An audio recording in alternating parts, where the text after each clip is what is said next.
From the belly of the Beast Coast, Glastonbury, Connecticut, this is the Cultra Trail Running Podcast. We talk about all the fun shit that happens on the trails that most normal people don't care about. The language we use is fucking explicit and raw like the trails we run on. So don't listen with your kids! No kids. Cultra is brought to you by our Patreons and supporters, and we are 112% listener supported, and support is good. All right. Welcome everybody to the Cultra Trail Running Podcast. I'm your host, Art Byram, and I have some members of the Cultra crew joining today. Have Josh Guillotine. Hello. How you doing, Josh? Doing great, thanks. How are you? Good. You getting thawed out? You getting thawed out? All thawed out. Yep. Good. I thought so. Boom. Okay, that wasn't even really funny. Sorry. And Anna G, how you doing, Anna? I'm doing great. Thank you. How are you? Good. Doing great. And we have a special guest today, and we'll go into his background and some of the other interactions that we've all had.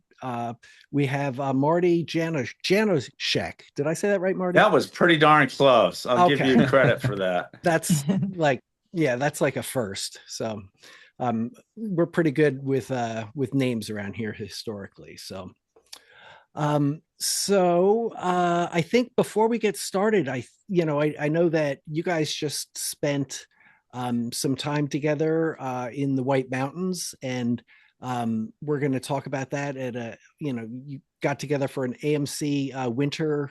What exactly would you call it? Was it a winter training or a winter school? Is that what they call it? We call it a winter workshop. It's the AMC New Hampshire chapter, a winter workshop. Okay. And we run two of those in each winter. Mm-hmm. Okay. And then we have a spring one as well in April, May time, sometime around there. Gotcha. Okay. All right. So we're definitely going to want to talk about that. And I think before we do that, though, I'd like to just kind of talk about, there's a couple things happening, some current events in the running and not so much the running world, but the other, I guess, I don't even know what you call it, shit that interests us, I think. So, so I wanted to just remind everybody, first of all, that the Real King of Pain is coming up on Sunday. And that's going to be in Glastonbury, 10 miles. It's supposed to be like as cold. It's going to be very cold. There's 2 stream crossings and twice the elevation of the road version of the race. So we're going to, assuming that the weather is good enough to jump in a stream and survive and do all this, we're going to, I'll let people who are doing this make their own decisions as to whether they think it's a good idea or not. I think Fred, our other attorney, Fred Marolo, has warned me enough times not to represent whether people should do anything. It's up to you. But we'll be doing that. That's always, it's a lot of fun. So, and then I guess on Saturday also is the Frozen Heart 600, which is a Connecticut Forest and Parks are doing an event, I think in conjunction with the Trail Mixers at the site in Rockville, I guess. So that's kind of like a timed loop course. You go and show up, and it's a lot of fun. There's I'll have links to that in the show notes, although probably by the time this episode gets out, you're going to be up against the wall. So if hopefully you're there running it now, listening to this episode. And that would mean that you got out there okay, and the episode actually dropped in a reasonable amount of time. So let's see. Other things that happened lately. Super fans will remember that I guess it was probably a good 2 years ago now, maybe 2.5 years ago, we had Des Linden, the winner of the 2018 Boston Marathon, on our show. And we had a good chance to talk to her as she was in the process of releasing her book. During that time that she was here, she mentioned, we had talked about the possibility of her eventually transitioning into trail running. And she's now come out with the official announcement that that is in fact what she's going to be doing. So she is going to be running MDS and Black Canyon 50K as the warm up for that. So that'll be exciting, to see. I think that she may have. Do you guys follow Des Linden at all, or keep up with any of the stuff that she's doing? Well, I think I'm just talking to you before. I don't follow her closely, but I have just today been listening to DNF Diaries, and she's a guest on DNF Diaries. So I was just listening to her talk about this transition to trail and what she's sort of thinking about as she does that. And the point of the podcast is actually mostly to talk about her DNF at the 2012 Olympics, but there's also a little bit of talk about her future. So it was really interesting, and she seems super cool and down to earth. So I recommend it. Yeah, she has got to be, as far as like elite road runners, she's got to be the most down to earth. The best representative to act as the Rosetta Stone between trail running and road running.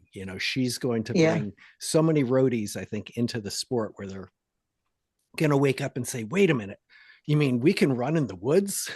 And so I'm really excited to see what she's going to do as far as bringing more of a focus to the sport. I don't always know if I like people bringing focuses to anything, because it usually means that it's more crowded, but it's, I think it'll be done, I think, in the right way. And she'll probably also step up some of the competition out there as well, because certainly she's still,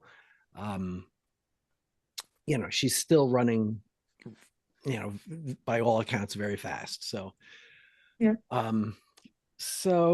be looking forward to seeing her do that. The other thing that came up,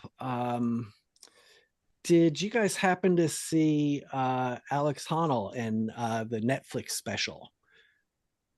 I did not. No. Josh, how about you? I decided not to. You did. Why not? Well, it just would scare me too much in the moment. Yeah, it is scary. Sorry. It is pretty. No, that's spot on, I think. This is the one of him climbing the building. Yes. Yeah. I think that came out actually when we were in New Hampshire. I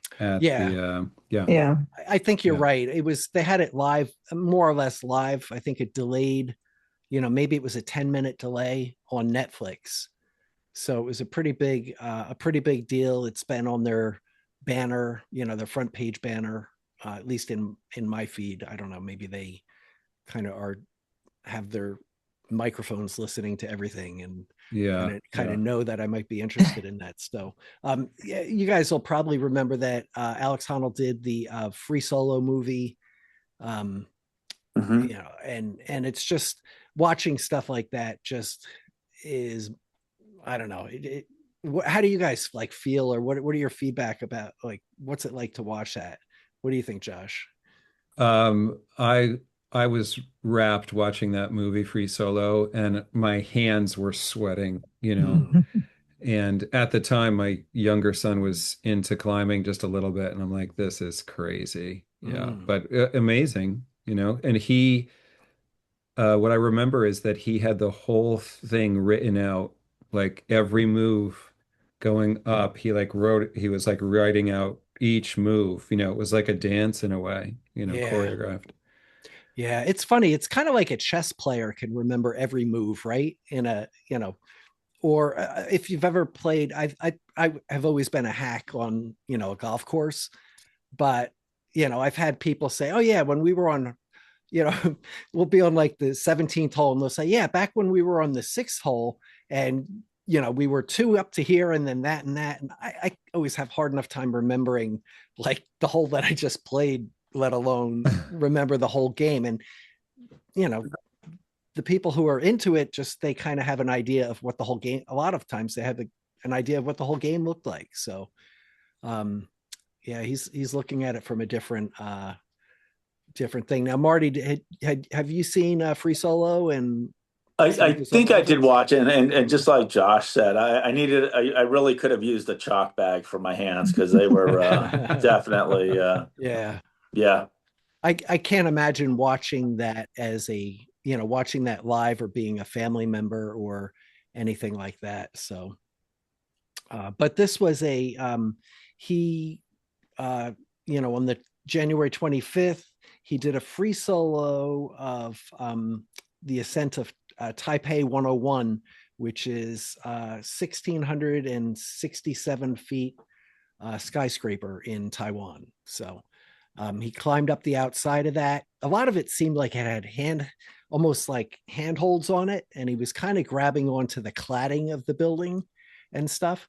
So I have to just imagine that they did like a pre-climb inspection, because it would have been a bad look, I think, if he went to grab onto the side of the building and the part of the building fell off or something,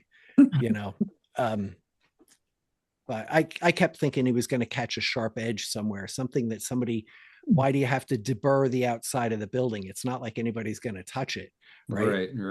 But, so I saw that. That was, to me, I mean, it looked a lot easier than some of his other efforts, but still, like when he stood on top of that thing up on top of the tower, on the spire, it was pretty, I just like felt sick to my stomach watching it. So it was 1,600 feet, Art, you said? Yeah, 1667, I think it was. Yeah. So I was going to say, like, I mean, I knew there was a good ending, and yet I still couldn't or I chose not to watch it. But I mean, their movie, I don't know if you've seen The Alpinist, which is a really excellent documentary. I don't think it will be a spoiler to let people know, like, that the outcome wasn't good, but that was actually done in a way where I could watch it and not find myself super stressed out. But I mean, you were watching footage of this person climbing in different scenarios over time. But it was an excellent, documentary about the mindset of the climber, who's like so focused and just really is wired differently to take on huge risks, including like transitioning from ice climbing to normal climbing back and forth. It was crazy. Yeah. Wow. Yeah. That I saw that. I think I've seen that. That's been out for a while though, right? Yeah. Yep. Yeah. Cause then it also came up in my feed after I watched, watched this one. So I was trying to think if I had seen that before, because I watched a few of them, of the climbing stuff. Not that climbing has never been my thing, but it's always been interesting, so. How about you, Marty? Is climbing ever anything you've my friend and I used to go indoor rock climbing about once every 6 months, just to remind us that we weren't built for it. Yeah. Oh my gosh. Yeah. Well, yeah, I'm thinking that I'm going to be able to, with my I just had a full shoulder replacement. So now that I went out and bought a new shoulder, I'm thinking maybe I can climb up Owl's Head a little bit easier, at least, we'll see how it goes. Or Canon, right? You got to get new glasses for Owl's Head for sure. I do. Bring the right glasses. I do. Like maybe I'll have like the librarian ones that I can wear around my neck and just swap them out. Absolutely. Or something. Yeah, I support that. Okay. Sounds like there's a backstory there that I'm not familiar with. There is. Like I run with single vision glasses because primarily when you're running, you don't need to be nearsighted. You just need to see the ground.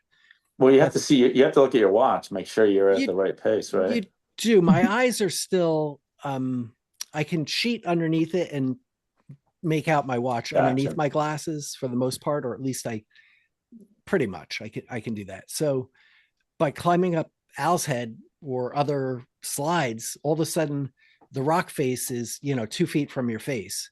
Right. And I started to get nauseous just because I couldn't focus on anything because my glasses wanted, my eyes just weren't focusing properly. So that was my story anyway. So I don't know. There was a lot going on there, but so I think think that's about all that I have for current events. But Marty, I thought that maybe we could kind of before we go into the weekend event and stuff like that, maybe we could learn a little bit more about you. So where did you grow up? I grew up everywhere. My dad worked for a company that we pretty much moved around. We moved every 2 to 3 years. So I've lived probably a half a dozen states, 3 countries. And then I ended up in New Hampshire when I was in high school, and I've kind of, outside of being in the service for a few years, I've been in New Hampshire ever since. Okay. Now, were you in the Navy? Is that right? I was in the Navy, correct. Okay. Gotcha. And what were the other countries that you lived in? If you So in the mid 70s, we lived in Japan for 2 years. Mm-hmm. And then late 70s to early 80s, we lived in Yugoslavia. Wow. And then we moved back to the States, and that's when I became a resident of the Shire. Yes, absolutely. Yeah. So was your father in the service as well? No, he was not. He worked for a company called Westinghouse Electric. Yeah, sure. Yeah. And the nature of his job pretty much dictated that every couple of years we were going to move. Yeah. So I think they were that was my upbringing. They were in Denville, New Jersey, I think, or I think it was Denville. They might have been. Yeah, their headquarters was in Pittsburgh, Pennsylvania. Okay, yeah. But they had so many different divisions and whatever. So they're probably everywhere. Yeah, they had an elevator. I worked in the elevator industry, and Westinghouse had a whole, a big, actually the company that Schindler Elevator was formerly Westinghouse Elevator. Yeah. So, yeah, my dad was in the nuclear power division, or nuclear power part of Westinghouse. All right. Cool. Yeah. All right. So did you have brothers and sisters, or what did you I have one younger brother. Mm-hmm. We get along like oil and water most of the time. But no, we're good. We're good. Okay. He lives local. He lives Massachusetts. So yeah, we get together just long enough to, keep us civil, and then we, do our things. Yeah. So what was, when you were growing up, what was your role in the family compared to his? Were you like the, what was your identity in the family, would you say? If there was trouble to get into, that was me. Yeah, right on. Yep. Yeah. Okay. Yeah, I was probably the more adventurous one, the more athletic. Yeah, probably the more athletic one. Love to run. I mean, I never ran in like a 5K or a 10K or anything like that, but I just love to run, love to do sports and stuff like that. So that's what I like to do. But we were never in one place long enough that I could really kind of glom onto any specific sport. Like when I was really young in my single digits, we lived in Minnesota.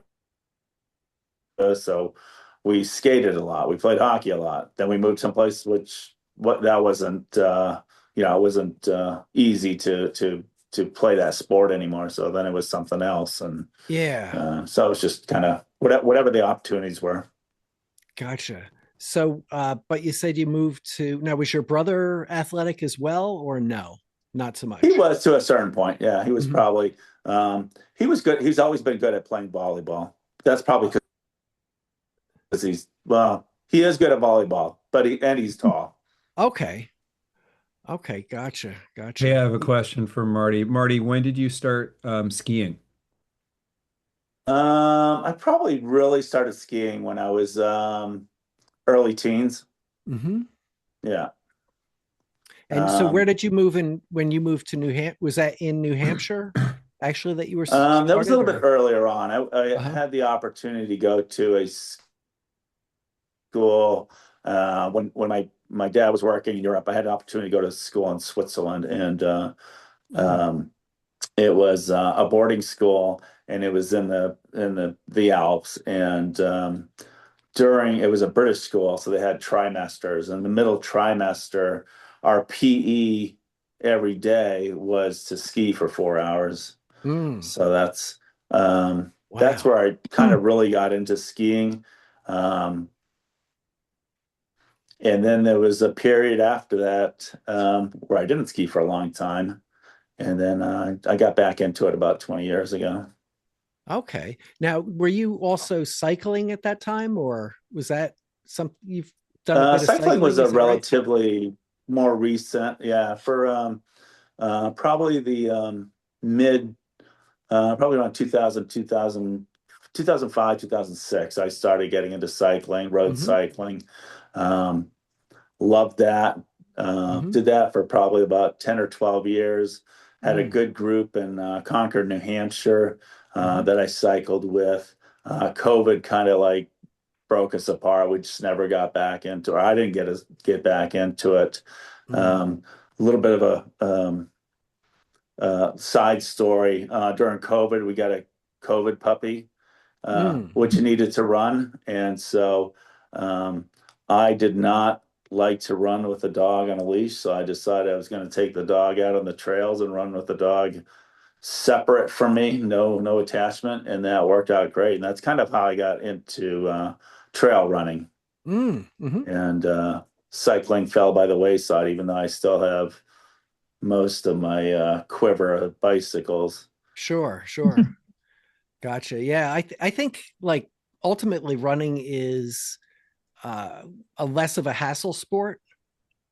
Right. Yeah. I found that when I was younger, I did a lot more hassle sports like sailing Hobie cats, windsurfing, and then mountain biking. And then I was like, but you know what? I don't have to carry my bike anywhere. I can just like, in theory, at least throw my shoes on and go, or throw my shoes on, get my 10 essentials and go. Right. Right. Exactly. So interesting. Marty, can you just sort of walk outside your door, and are there trails available to you, or how easy is it for you to access the trails with your puppy? Yeah, in Henniker, I lost the puppy in the girlfriend divorce, I mean, where I live now in Henniker, there are trails to be run. I do get off not too often there, but I do go into Concord. We have a Wednesday night group that runs trails, and then Thursday night is shop run. It's called Marathon Sports now. It used to be Runner's Alley. Yeah. And then I'm sorry. They have a Marathon Sports in Glastonbury, Connecticut, the belly of the West Coast. Yep. Right here. And then I maintain a number of trails in the Concord area. So I'll generally go out and run those, check the conditions of it, and whenever I get a chance. Yeah, very good. Very good. So what was it that drew you? Was your dog drew you to the trails? Was that really the first time? I think it was. I had been doing some running, but I think I just it really kind of like I don't know, just being outside and not having to contend with vehicles and stopping at stop signs. It just seemed so much more enjoyable. It just was just being out there and just no pressure. Nobody's watching you, judging you. It's just out with out in the woods and with a dog who doesn't care what pace you do. They're just happy to be out. Gotcha. And dogs don't, and they never complain. Like right, I run with my dog all the time, and some people would say, "Oh, do we have to do this?" Or "I don't want to do that." Like, the dog doesn't talk, so the dog can't complain. Right. So that's great companion. Wow. Marty and Art can pull this question back if it's the wrong time for this. But when did you start doing the volunteer work with the AMC? Oh, that was mid or late 90s. I got into uh, yeah, I heard about the New Hampshire chapter doing the weekend, the workshops, the winter workshops. And I think the first workshop I took was the winter backpacking. And, Okay. I had some great, instructors for that, and I absolutely loved it. And, uh, they, I think they asked me, I don't remember exactly how, but I came back for the second, workshop, and I took their leadership course. And maybe they were just desperate for bodies. I don't know, but they took me in, and yeah, so that was almost 30 years ago. So that Makes sense. you did one of the backpacking ones, and then in like the January, and Correct. then in February you went at the end of February you went back for the leadership Correct. course. Yeah, Okay, so you Mm. you you started and you went deep when you started then, I did. right? I didn't Yeah, know what I was doing, but hey, why not? Don't right, let that right. stop you. That's Just dive right in. absolutely. So just like I'm going to be like Captain Obvious here. There's most of our listeners do know what the AMC is, right? Hmm. Maybe you could just kind of tell everybody about the Appalachian Mountain Club and maybe just a little bit of background I if you can have give that the very available. condensed version because Okay, I yeah. don't have. So the Appalachian Mountain Club is just this year they're celebrating the 150-year anniversary. They started in 1876, and it was I'm going to guess it was out of Boston. I think it was out of Boston. It was just people that like to be in the mountains, and Mhm. there was certainly some um, conservatory ideas behind it, but just, saving the forests and the White Mountains from logging and stuff like Mhm. that, but also to get out hiking. And I mean, it's grown ever since. Currently, I don't know how many chapters there are. I'm going to say about 13, and they pretty much run, north to south or south to north along the Appalachian mountain chain.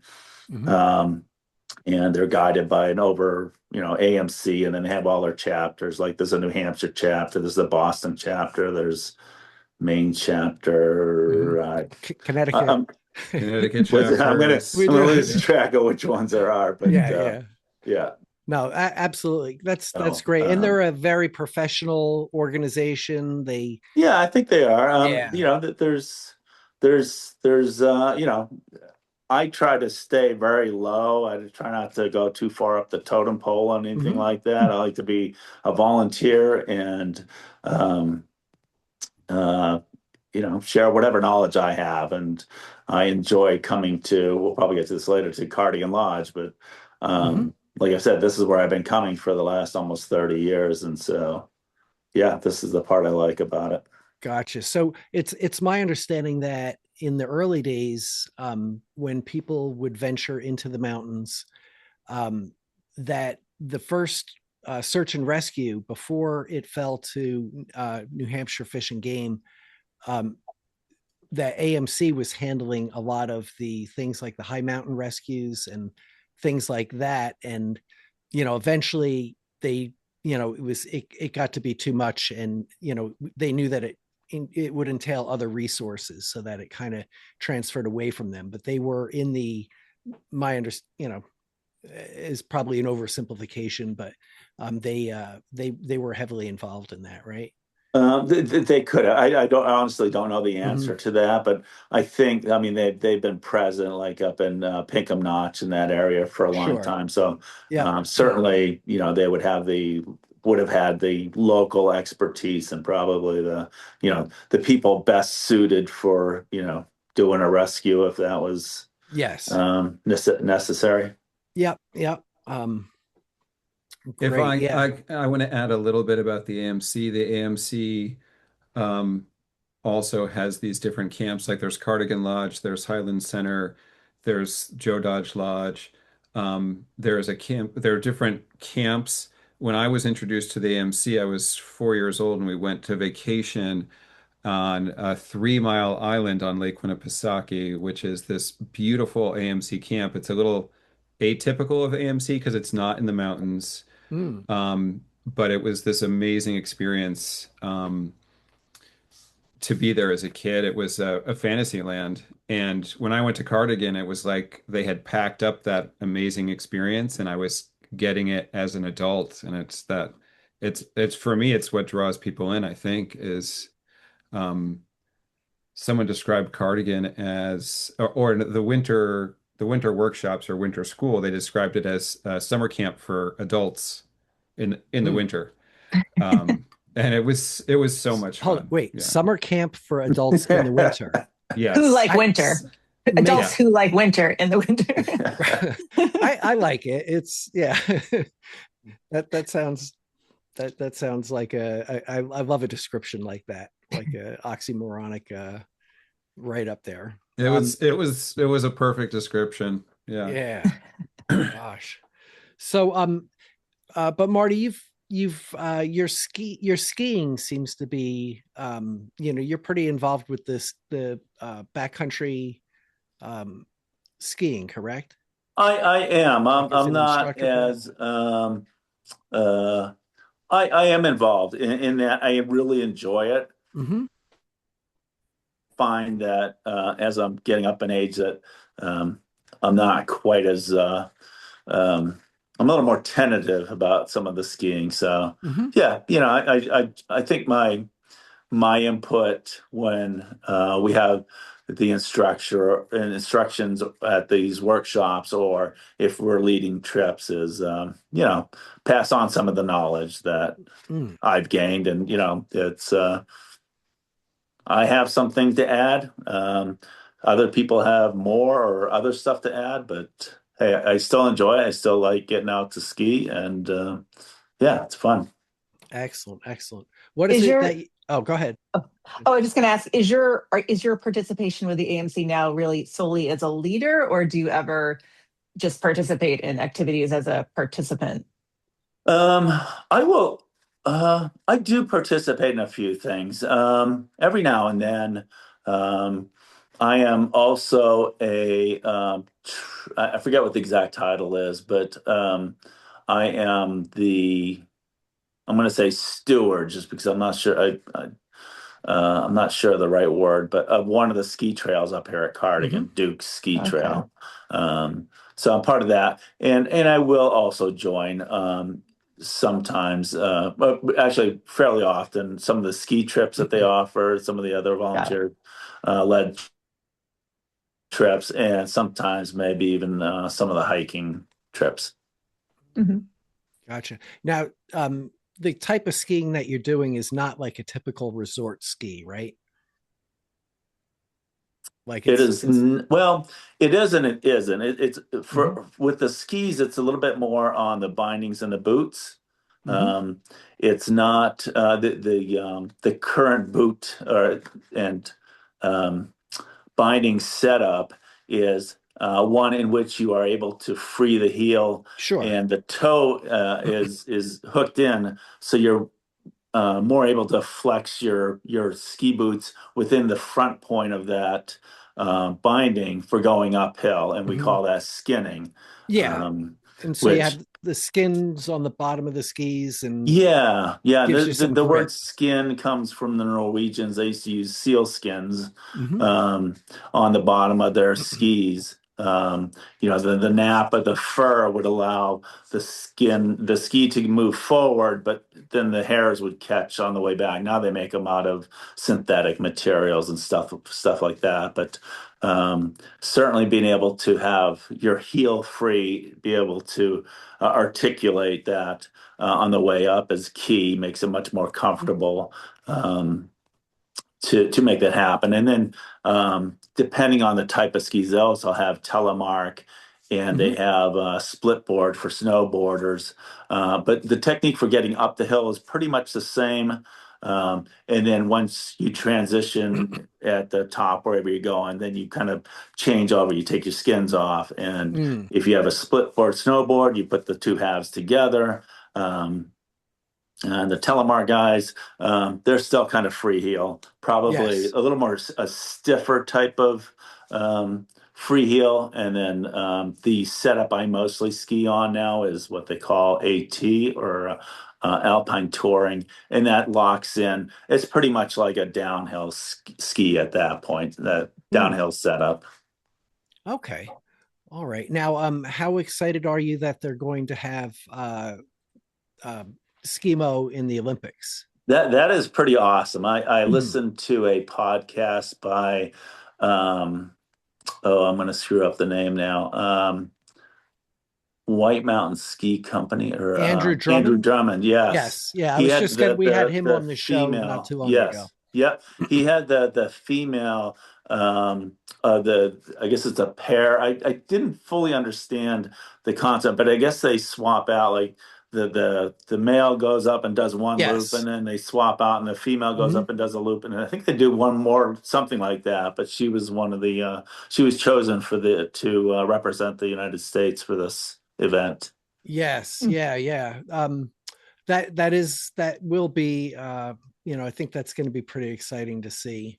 All that. Yeah. So they have a men's event, a women's event, and then a mixed relay, from what I understand, is how they're doing it. And they're also the skiers happen to also be trail runners.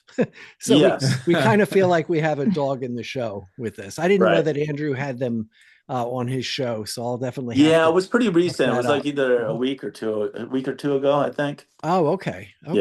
Yeah, interesting. Now, we had Andrew on, and I was going to ask you about that, because he, as you probably know, he's done a lot of he's done presidential traverse on skis and some other stuff like that. He had mentioned that he has a set of crampons that actually fit onto his skis.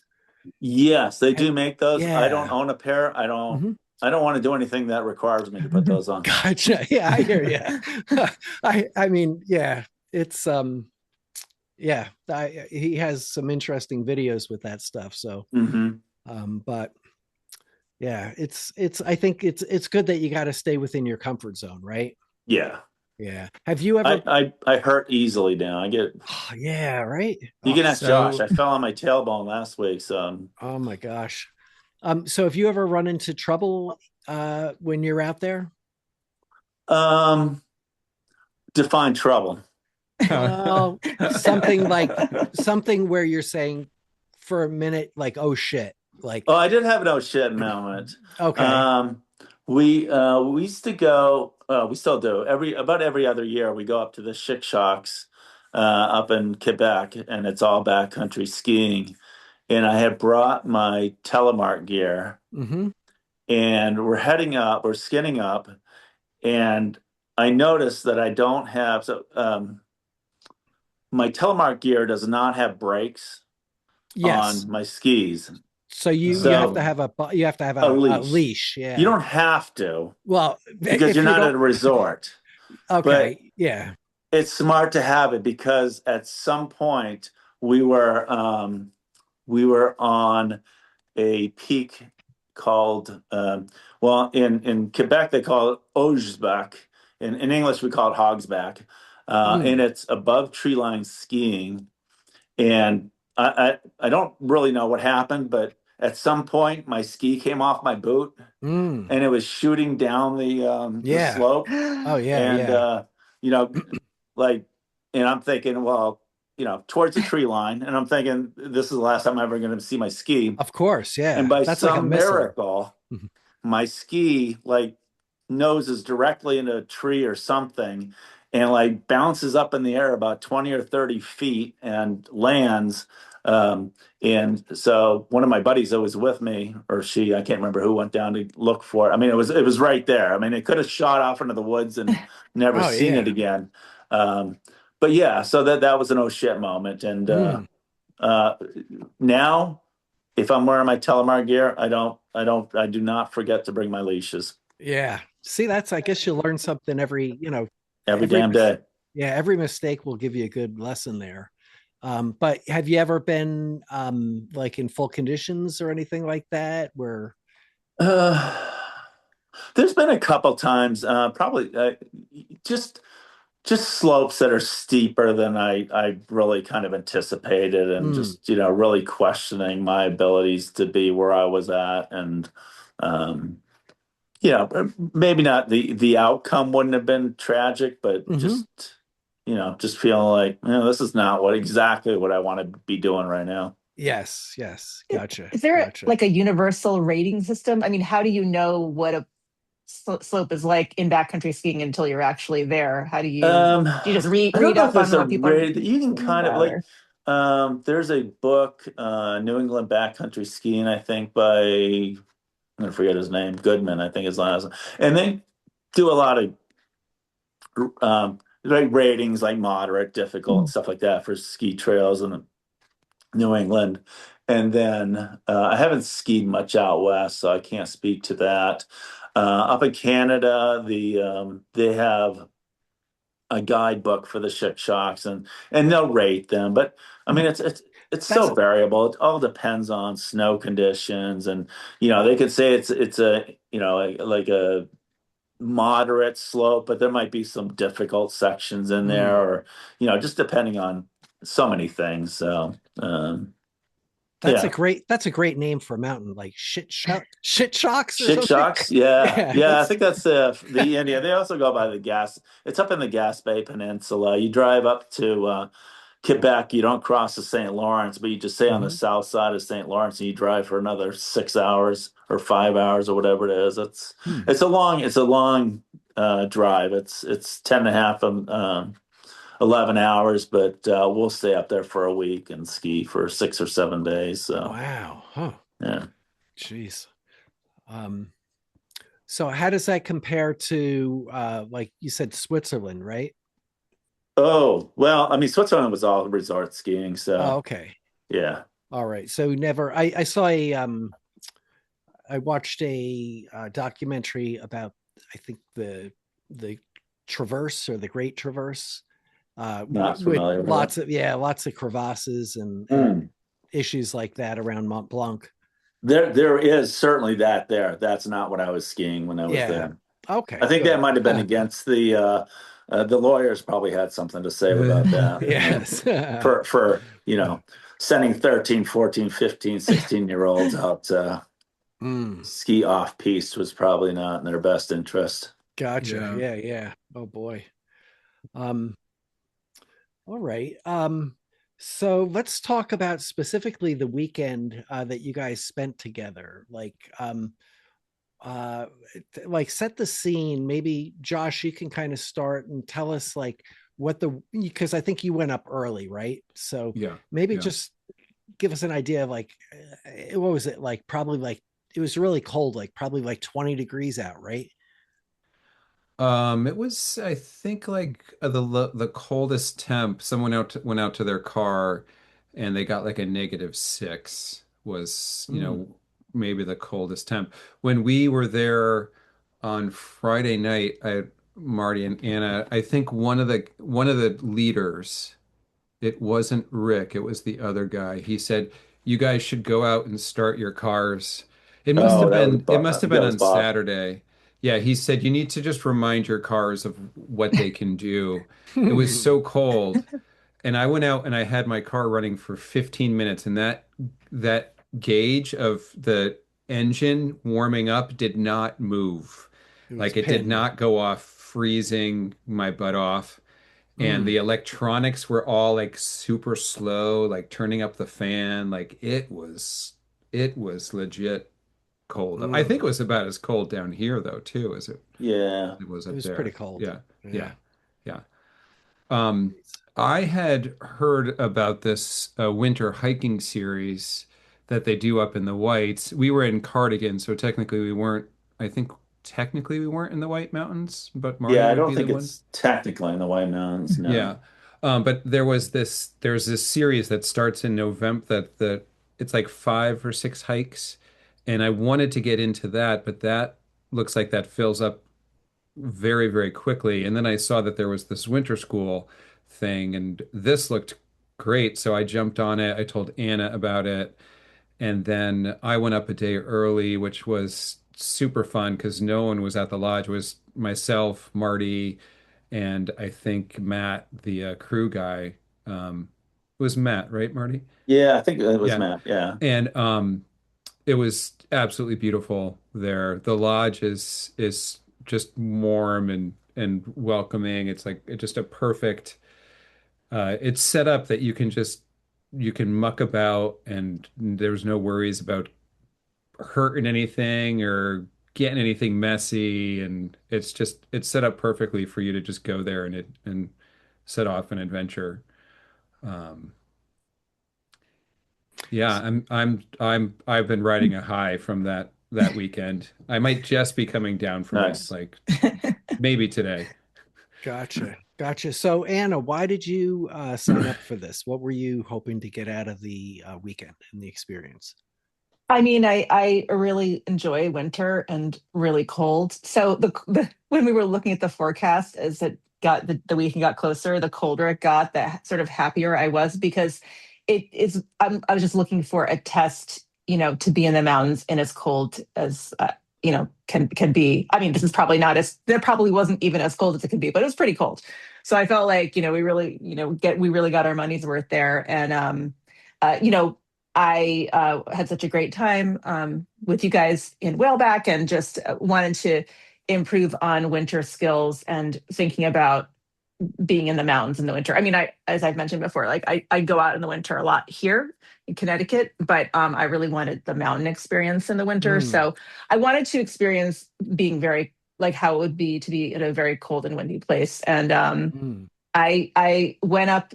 I went up a little early on Friday before the weekend started, and so Josh and I went to we hiked up to Cardigan, and it was in fact very cold and windy. So the picture, as you can see, alert. there is Josh at the top of Mount Cardigan, Trying to keep my balance. Yeah, so it was and great. my face.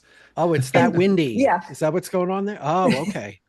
Just the feeling of I mean, I didn't like look at the wind speed or anything like that, but it definitely felt more windy up there than I had personally experienced. So I really wanted to feel what that was like, and it was exhilarating. So I'm looking forward to more.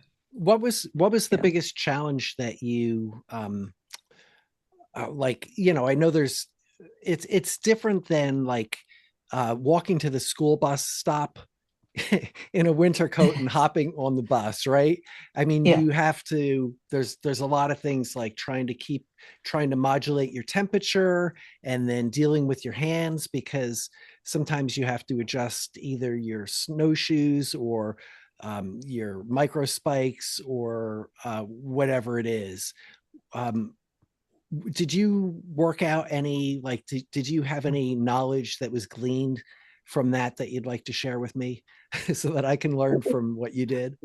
Well, yeah, I mean, we'll be talking about this more, I'm sure, in the next hour or so, but I think we had like a course on hypothermia, and like they really stressed hydration, and I know that we talked about that with Ty too. Like I really had to make sure to drink water. And so I prepared by buying these, I think they're called microlight thermoses, put some hot water in there, like put it on a strap, like a carabiner. So it was handy. That was very important. Like realizing I need all this stuff to be handy. I need to have carabiners so I can just get the thing, as opposed to take off my backpack and then like pull it out. Like, so that was really clutch, like figuring out, carabiners, that is what I need. I need to be able to attach things. And the other thing was, which was I didn't actually expect, but was very valuable, was and hopefully this is coming out the correct way. Like I wasn't able to, when we were with the group, generate the heat that I normally generate because I was going slower than like Josh and I had gone the day before. So to realize how I would feel when I was not able to, because I was with a group, like generate heat in my sort of normal way, to realize how quickly I got cold was also very valuable. Because like if I were just on my own, I would just be like moving faster to get warmer, right? But I wasn't able to do that because I was part of the group. And just to realize when that happened in the course of a hike was really interesting. I put on my like a very heavy down jacket, like on the ascent, which I didn't do the day before. Like the day before, I had like a t-shirt and a like a wool turtleneck. I mean, and that was it on the ascent. And it was colder the second day we were there. But anyway, that was just interesting to experience those two things, among other things. And our instructor said, he said, well, what happens if you're in you're in a group of people, say you're going out together, or the three of us go out, or maybe Marty is going to join the crew, and it's the four of us go out, and somebody gets hurt, and you're out in the mountains and you're not moving, or you're moving slow. Oh yeah. You need to know what this feels like so that you can prepare for this. Now we were instructed to have a bunch of emergency gear in our bag. But it was great that he was like, hey, this is what you're learning. And you're not always going to be able to pick the pace. And so as Anna was saying, you can't necessarily generate the heat. I mean, I was hiking in a t-shirt and then a long sleeve, wool shirt over it when we were going together, when I was by myself prior. But yeah, I had to put on every layer to stay warm on the ascent because it was slow. Gotcha. Yeah. Yeah. So that's a great takeaway. It's just, lots of people think, oh, if I just keep moving, I'll be fine. But there's many times that you can't keep moving, like that you are going to be all of a sudden pulling away from the other person, and then you're going to have to stop and wait, right? Or, I mean, short of turning around and going back down the trail and then coming back up the trail, but then you're fighting. I've been in that situation in runs where I've been battling being tired, fatigue versus temperature modulation, where I have to keep moving, but I'm so tired that I don't know. I need to rest too, and it's a very they kind of run up against each other sometimes. So yeah, and I think it's interesting you mentioned the Ty Gagne, his two books, I think they're called Where You Find Me and The Last Traverse. I mean, kind of the same thing set up. I mean, one is it was just I forgot what her name is. She was by herself, but I mean, Kate, Kate Marikova or something like that. Yeah, Matrasova. Yeah. I mean, she got lost and she couldn't find her way. And if I remember the book correctly, and I mean, she was going out kind of ultralight and going to do a, traverse of the Prezzies, and, got caught in this, really super cold weather. The other one was Fredrickson, or I forget what his name. Yeah. But kind of the same thing, like his buddy was moving slower than, he anticipated. Right. And, that's where and when we lead especially when we lead I lead the ski groups for these weekend workshops, I always tell them, I said, hey, you need to have some extra layers. We're not just skinning up and skiing down. We're going to have teachable moments on the way up. We're going to stop every once in a while, talk about stuff. We're going to be moving slower than probably most people are anticipating or thinking. We're not just, hey, all these people that join our group, they know how to ski down the mountain, but it's skiing down a mountain in the backcountry, and that, that's different from skinning up a ski slope at a resort or something like that and skiing down the slope. This is a little more detailed. Yeah. You have to be a lot more self-sufficient, right? So, which, it's always good to have that, because even in little old Connecticut, if you're back in the woods and you bust up an ankle, you might have a hard time getting yourself out of there, even though, you could hear the cars, you might not be able to, they can't hear you, so, I wanted to mention one other thing. Yeah. Another thing that I was able to test. I just wanted to test out certain things. Was testing out which foods don't freeze. when they're in really really? cold weather. So there was, I read a lot about it beforehand, and I made some like kind of trail mix bars and all that. And they worked pretty well. But the two things that worked out really well for me that tasted amazing, even though it was 5 degrees and didn't get really hard, were little teeny donuts from like the convenience store. And they were amazing. Like, And hold on, little, just even to clarify here, we're not talking about like munchkins. We're talking about actual donuts. Yeah, they're like mini donuts. Mini donuts. Yeah, like little rings. Little ring donuts. Yeah. Josh had one, right? Am They I were right? great. They were amazing. And then the even teenier, like Ritz crackers with peanut butter. That they both worked splendidly. So I'm very excited about that. Small things don't freeze, huh? Yeah. Yeah. Like maybe Fruit Loops. Well, the things they have to be very dry. That was what I read. Like you want things that are very dry. So they don't, so the water, like there's a water content in them. So no water, no ice, right? Yeah. I see what you did there. Okay. Yeah. That's good. So, Marty, do you have any tips for like things that, foods that work well for you in the cold, or like, fuel? Like how do you typically fuel? I eat chocolate chip cookies. Okay. Chocolate chip cookies. I also eat, I will typically bring a bag of Fritos. I will crush them up until they're like a powder and then roll up the bag. Them. What's that? You snort them? I do, yes. I bring a mirror. That's good. And it's straw now.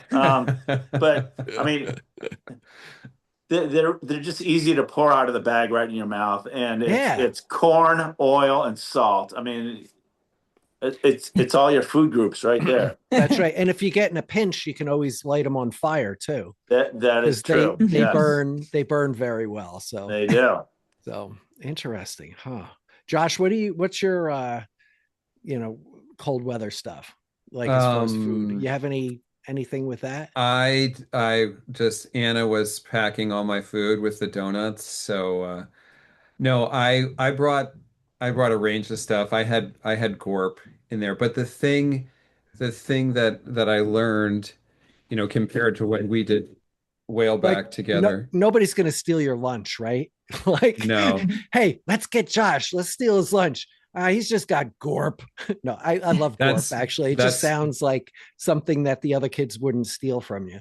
But the thing that I did at the workshop is actually before I went out on my own, and before we went out, is I kind of pre-fueled. Yeah. So I tend to do that, but on the trail I had Gorp and I had some goos with me, and but as Anna was saying before, is what they taught us is you're only opening your pack if there's a situation.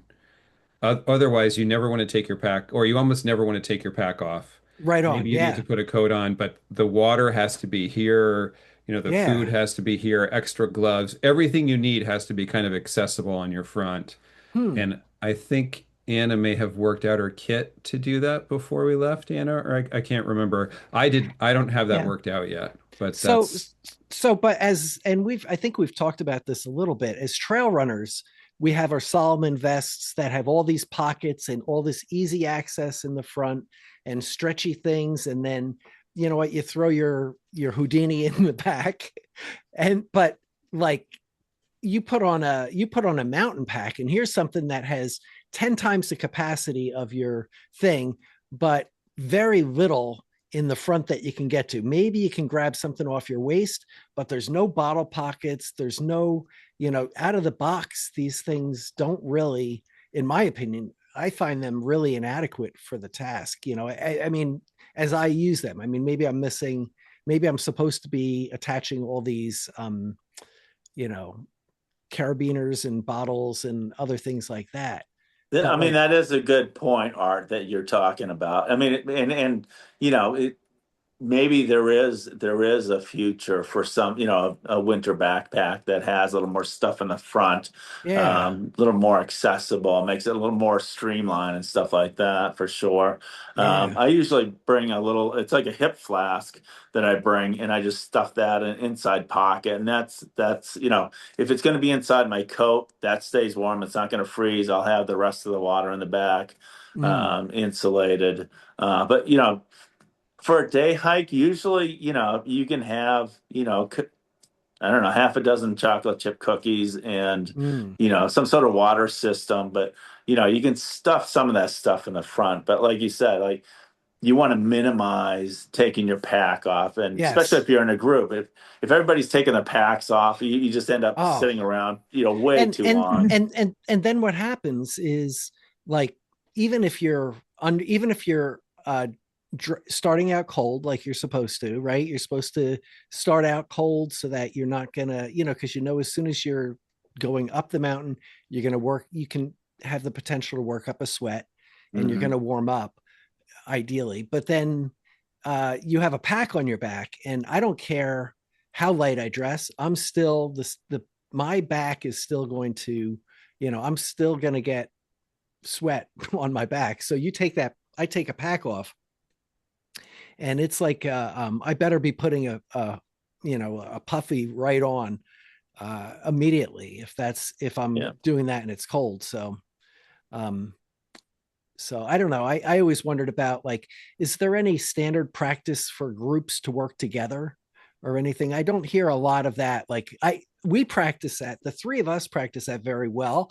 I just kind of like snap my fingers, and like Josh is like there to like whatever I need. Right. I mean, certainly having a buddy system to grab, an extra pair of gloves out of your pack instead of you taking it off. Say, hey, it's on the top, whatever, just grab that. I mean, that's certainly helpful. And, you can work something like that, makes things much easier. Typically when our chapter, New Hampshire chapter, and I think a lot of other groups do this too, is typically people can be, especially when you come to like the winter school, we don't know exactly what everybody's abilities are and what their nuances are. And so, I mean, we'll start out. Some people might be nervous about going out at, 0 degrees Fahrenheit. And so they're going to put the extra layer on. But what we try to do is just kind of monitor the group. And what we'll typically do is, like, especially if we're starting to, like you said, we start going uphill, you start generating heat, is, maybe after 10 minutes, we're like, hey, how's everybody feeling?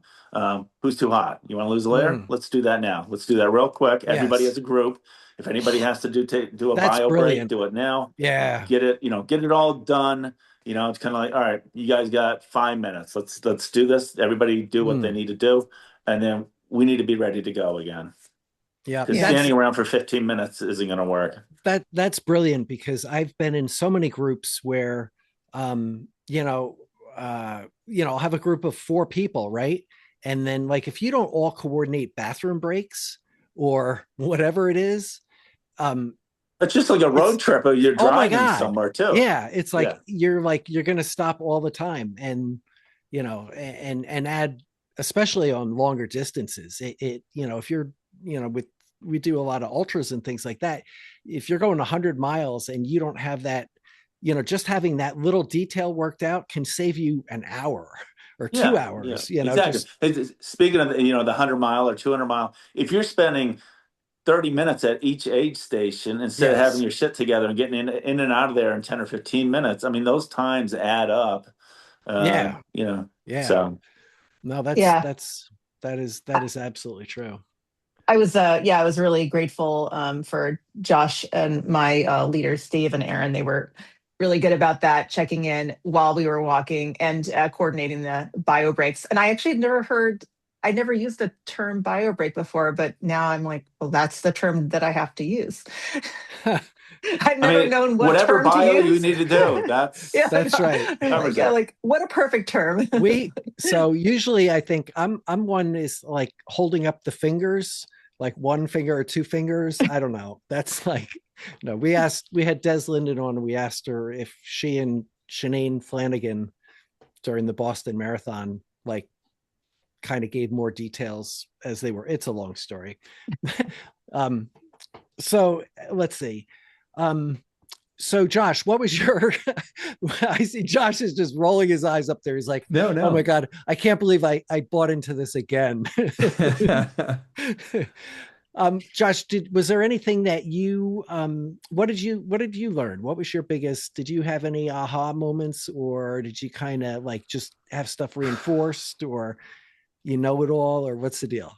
No, I learned so much. Okay. I am so glad I went. And I just have to tell anybody who's interested in the winter workshop or winter school, it is it is it was $300 for 2 nights at the lodge. I think 4 meals because we ate our Saturday lunch out on the hike, breakfast and dinner. It's a family style eating. You meet so many people who are just excited about the same things that you love to do.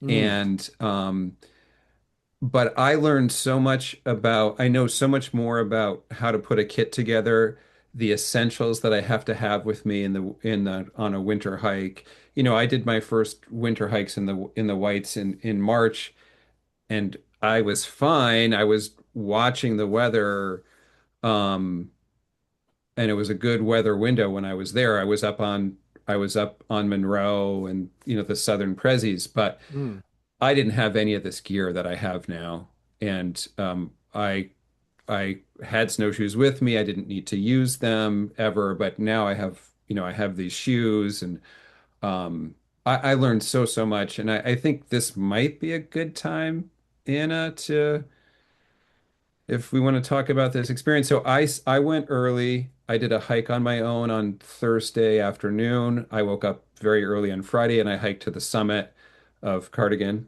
right mm-hmm. here. And then on Friday, Anna came and we did it. We hiked the same thing again. And I stayed Sunday night and I left on Monday. Most people left on Sunday because of the storm. Lots of people left early. Mm, I wanted to hike again, and we did a group activity, which was snowshoeing closer to the lodge. We didn't go up too high, and I wanted to go up again. And whenever I go out, I tell people this is what I'm going to do. I've mm. got multi people who can track my location on my phone. Probably what I need to do is if I'm going to keep doing this, I need to get an inReach and Yes. just not rely on the phone. And I had told Marty that I was going to go hike up Cardigan. It was like 3:30, maybe something like Mm, that. And I texted Anna, who was back in Connecticut, and Anna was concerned. I did hike up to High Cabin, which is, I don't know, maybe Marty, I don't know, It's half, two half. miles out of the 2.5 miles to the summit. Yeah, yeah. And it was still light. I got to High Cabin. There were people there. They invited me in and gave me food. They were watching a football game up there. huh, And It was awesome. I thought I was going to go to this, I wanted to go to the summit, but after I left High Cabin, it just started to get dark, started to get cold. And I made my way. There's another cabin up there because the fire warden's cabin, which isn't far from the summit. And by the time I got there, I was like, there's no way that I'm doing this. And mm, um, yeah, and Anna can jump in whenever she wants, but you don't be stupid is what I need to probably continually learn. mm. Yeah, and Anna was right. Well, So, yeah. So what are we not here? There's yeah. there's some tension here, I sense. No. There's What no tension. happened? There's no tension. So I received a text, and Yes. I'm just looking at my phone to figure out. Like, yes, it was at 3:23. Hmm. Okay, and it said, "I'm going for a hike. Taking the route that we took to go to Cardigan. I shared my location with Marty. I will be back by 7." Okay, Hmm. and I'm thinking, the sun sets 4:30. not Quarter to 5. 4:30, so I'm thinking, uh I wrote back, I said, are you saying you're going to the summit of Mount Cardigan? Because got very anxious thinking about my friend Josh going up to the summit that we had been to the 2 days before, where it was, again, picture very windy, very bare, like there's snow there, but there was definitely ice under the snow. And, like, and there were some, you can't tell, but there were definitely some steep slopes.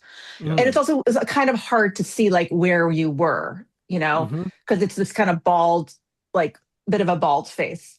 So I'm thinking, oh, okay, I don't know. Like, I'm thinking, let's see, I'm like, what is my role here? Right. Like, I think if he thinks that he's going to go to that summit in the dark by himself, that would make me it makes me very anxious. So I'm thinking, should I say, like, I don't think that's a good idea? I just didn't know what to do. And so I called actually a mutual friend of ours, and I'm like, am I supposed to tell him what I think? Like, I'm not his mom, I'm not his wife. Like, I'm just a good friend. And actually she didn't I texted her. I called her and she didn't answer. And she's like, can I call you back later? And I'm like, well, okay, but it's time sensitive. And then I'm thinking, like, he's leaving. Like, I don't know if I'm going to be able to reach him because I don't know when the cell service goes out. So I just called him and I said, I don't think like that you should, Sure. I think that's a bad idea to go to the summit, Yeah. So, but then I received some other texts, including when I think you got to High Cabin. I guess your phone worked then, where it kind of sounded like in your head you were, and I'm just being like, hopefully, Josh, I think we talked about this. Like, yeah. You don't mind me telling a story. Like, it sounded like still in your mind, you were thinking that you might go to the summit. Like, like as you were going up there was some chance that you would go. And in my head, I'm like, that is a no, like, no, that's a no-go. Like, don't go by yourself to that summit. And anyway, we ended up, we talked about it afterwards, and I was like, I just didn't know what I was like, how I was supposed to be here because I'm not in charge of you. Like, and people make their own decisions, but I was really concerned. If you see something, say something, right? Yes. Right. Yeah, it's a sign of a good friend right there. Yeah. And, I think it's great that you gave it that thought. I have to say, I actually was on the Find Your Friend app and saw this, and I was wondering, like, but I saw that he was still moving, so I did have an eye on him, and I had eyes on you for a while there, as much as I could see. Yeah. At the time. So I just want to clarify. It wasn't that I was had a problem with the activity. I just was worried about it at night alone. Yeah. Like being on the summit at night alone. That's all I was. That was like the main concern for me. Well, a combination of factors. It's beyond that, though, in my mind. Yeah. Like, and this is just me talking here, but it was not just on the summit alone. It was on the summit alone in the dark what the temperature was. Oh yeah. It was pretty, cold. was it stupid? Was it stupid cold at that point? Yeah. It was snowing at that point. Well, okay, that makes it okay then. Well, Josh, what are you doing? Well, I don't think, Josh, it wasn't like you were like, I got to go to the summit. I mean, that wasn't your mindset at all, I don't think, right? Like, but there was just like sounded like there was like a small possibility in your, like, would that be accurate to describe? Yeah. Okay. And so, just from my perspective, when I was hiking up, I was making great time. It was light out, it was filled with cloud, but there was so much light coming through the clouds. I got to High Cabin, which again is like a half mile from the summit, or maybe even less. And I was warm. I felt great. Yeah. And the guys were like, well, do you have a headlight? They were asking questions, and I left and I started, okay, I'm just gonna go around. You're not hiking up yet. You're kind of hiking across to get to this next cabin, this fire warden's cabin.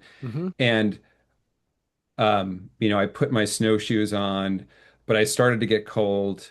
The strap came off my shoe because it was the gator was down too low and it wasn't catching on my boot correctly, Mm-hmm. and I had to stop. I mean, and the wind was blowing, and by the time I got to the fire warden's cabin, and I, I, and I could kind of see, oh, that's where the summit is, up in that direction. Mm-hmm. And I was like, there's no way that this is happening. The Yeah. only thing I need to do is fix this snowshoe and get out of here. And so my thinking was probably you could say a little immature. And I wasn't thinking through all the problems. And maybe I felt too familiar because I had hiked it twice a couple days before. Mm-hmm. Mm-hmm. Um, Yeah. and um, and so between high cabin, when I got to high cabin, I'm like, I'm gonna make it. It's gonna be fine. But in the short, maybe 5 minutes between, I was like, there is no way. I'm getting down and out of here um, as fast as I can. Mm. And I don't know when I texted you guys, Anna, or I tried to text on the way down. Yeah, I I think think we I did did get that text. text. I did Yeah. text you. Yeah. I think I did text you guys like I'm on the way down. Everything's good. I'm okay. I'm warm. Everything's fine. I'm coming back. And but yeah, it was a stupid idea. And Well, so here's the thing though. Like, in some ways it's a stupid idea, but like everything we do is a stupid idea to a certain extent, right? I mean, do you think it could have turned out even the way, you made the right decision to turn around, right? I think, that was the right decision at the time to do.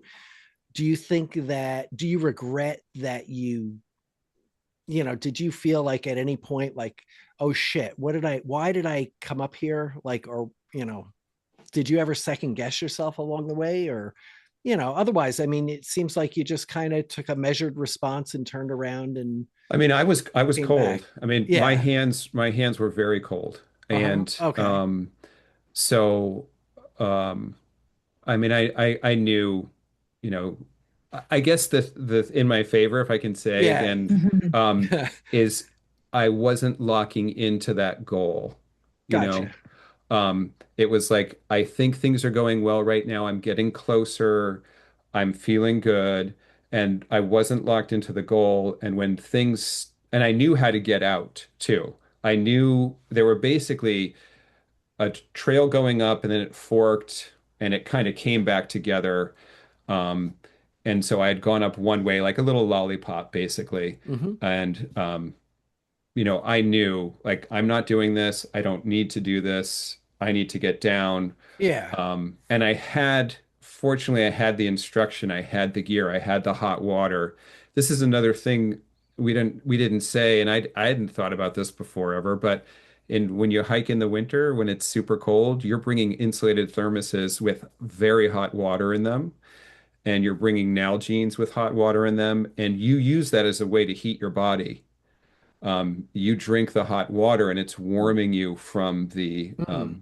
inside. I mean, these are all things I didn't know before. Hmm. Um, what did we learn? We learned if you're lying on the snow for 5 minutes, every 5 minutes you're gonna lose 1 degree of body heat. And when you get down to, I think you lose 3 degrees, you're gonna be hypothermic.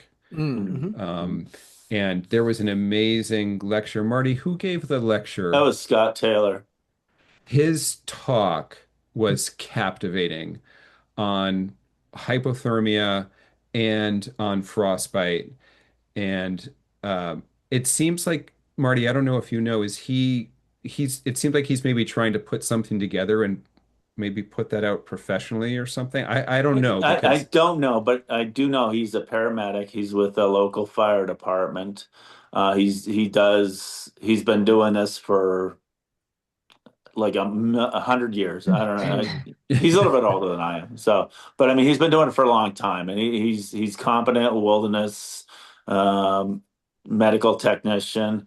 He does water rescue, winter water rescue. Hmm. He does all this stuff. So he knows what he's talking about, and and it's proven science at this point. What Josh was talking about. You're lying in the snow. If you're not insulated from the snow, even though you have your puffy jacket on and everything else, if you're lying on bare snow, that puffy jacket isn't doing you a whole lot because it's compressed and it's not giving you the insulation that you need. Yes, yes. Yeah, absolutely. I mean, that's all the difference in the world if you're camping. I mean, anybody who's ever a couple times, like before I knew any better, I was like, well, I won't need, I don't need such a big pad. I'll just sleep on the ground. Even in the summer or in the shoulder seasons, you sleep on that. And it's like, it reminds me of the time, like when the heater died on my waterbed.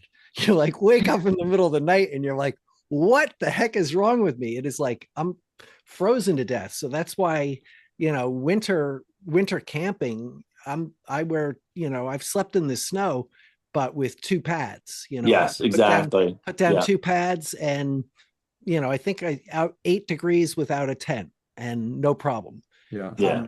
But and that was not, just with that extra stuff. I think I just want to mention, we had Ty Gagne on a couple episodes back, and Lions of Winter does a great job of talking about hypothermia versus frostbite. The two climbers who were in Lions of Winter suffered from frostbite, and even though they were out in extreme weather for long periods of time, they didn't really get hypothermic, which is like kind of funny. I mean, they did to a certain extent, but not to the extent as other people. And most of it was because they were super fit and, it's still, they lost they had amputations due to frostbite, like major, but their body shunted and drew the heat into their core. And I think their temperatures got like 94 degrees, which is, you don't want that, but it's, other people have gotten, I think the other book or the other story, they were, up on Franconia, I think they were down to like 74 or something like that. So that was pretty extreme. The guy who lived, he was the coldest, wasn't he the coldest? One of those. Yeah, they've ever. Exactly. Mm-hmm. So Josh, thanks for sharing that. That's a great, that's a question. So I didn't quite get it.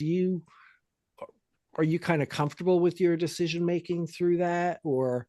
I think looking back at it, I should have known that, I mean, again, the hike up to High Cabin was fine, but I could have thought a little bit more critically about that and said, like, I know I'm not going to go to the summit, and I think. Well, I think Josh, I mean, you made the right decision at the right time. Like, you can get to the high cab, you can get to the fire warden cabin. You have those handrails. The trail's pretty well defined. You got trees. I think beyond that's when you start getting up into above tree line, which you can see in the picture behind you, and in a snowing, your headlamp is kind of blinding you a little bit. That's where you can get in trouble, because now you get out there, it's not that obvious on how to turn around and go back. So and I mean, that happens in the summertime. People come up from the other side of Mount Cardigan, get up to the summit, and they go down the wrong side. They come down here, or people leave from here, go up to the summit, and they go down the wrong side just because they don't know. And that's summer daylight. And and I think Josh, too, probably because you had already been to the summit, 3 or 4 times already over the weekend? Just twice.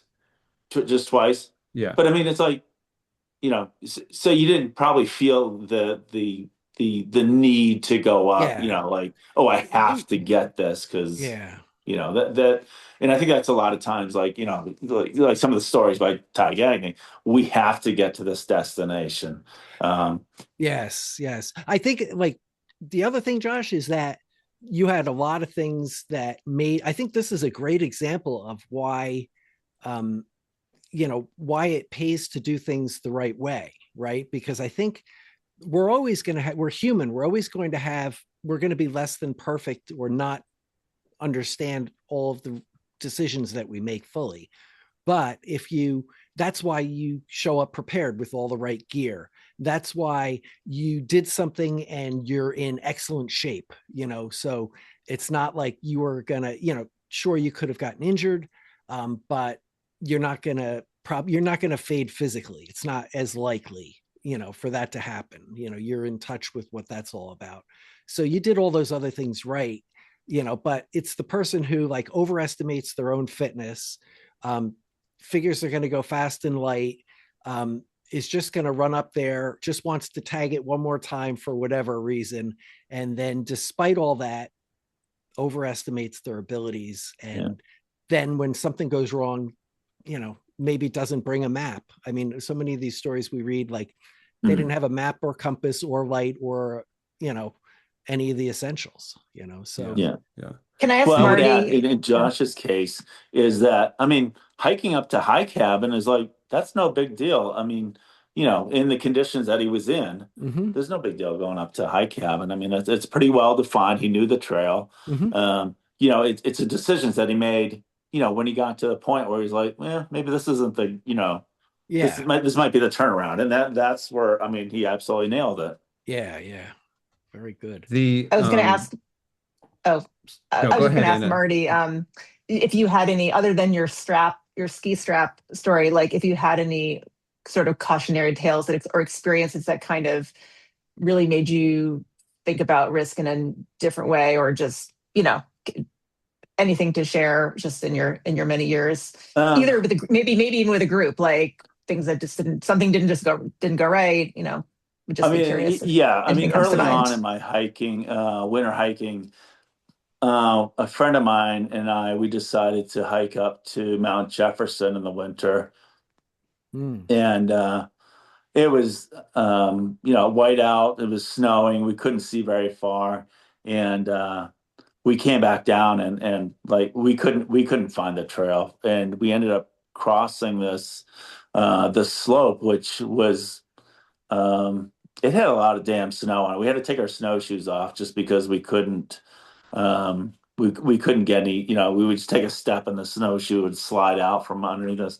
And I mean, possibly, I mean, it could have been avalanche terrain. I don't know, but like I didn't know. And I, looking back at it, the friend my friend Mark that I was hiking with, we really, kind of had some conversations about like, that was not our brightest move. So I mean, it's, and then we certainly did have summit fever that day, and that was our destination. And by the time we were coming down, it was starting to get dark, and that's good deal. Yeah. Hey, so I'm glad that we, kind of talked about that. We got a lot of other stuff that I think we want to cover. I thought right now, I wonder if you guys would like to play a game. I want to play a game, but I want to say one thing before. Please. Yeah. At the winter workshops or the winter school, there's a beginning winter hikers group, there's an intermediate, and there's an advanced group. There was the ski mountaineering group, there was the Nordic skiing group. Marty, correct me if I'm wrong. There was also a winter camping group. Yeah, it's an intro to winter backpacking. Yeah, winter camping. And they were sleeping out both nights that we were there. And Steve, sorry, I'm forgetting Steve's last name. It's not Steve Smith, no? Marty, the guy who gave the lecture on hypothermia. Oh, Scott Taylor. Scott Taylor led that group.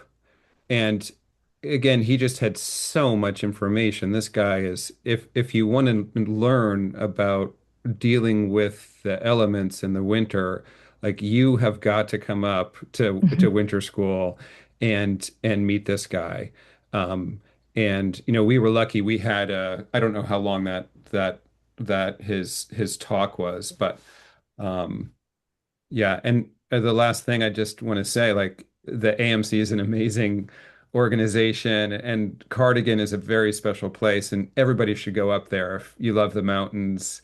And midweek off season, you go up there, you're going to have the run of that whole place for yourself, and that's if you like that, it was super fun. I mean, I got to hang out with Marty and Sky, I'm who sorry. was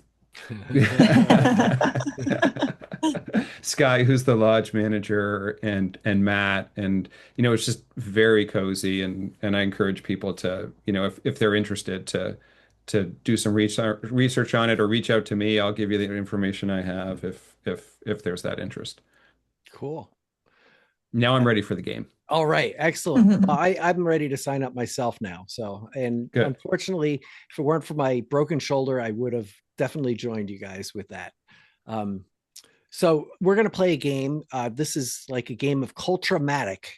And that's where we're going to go. Now, first of all, make sure that you don't have any reference materials open, or your phones, or smart devices, watches, tattoos. This is lockdown browser. Your this wallets, is lockdown browser. Your wallets should be, away in your purses and all that stuff. So nothing in my hands. Okay. All right. So we're going to go around the circle, and I'm going to ask each of you to answer, and then we're going to go around the circle again and again and again.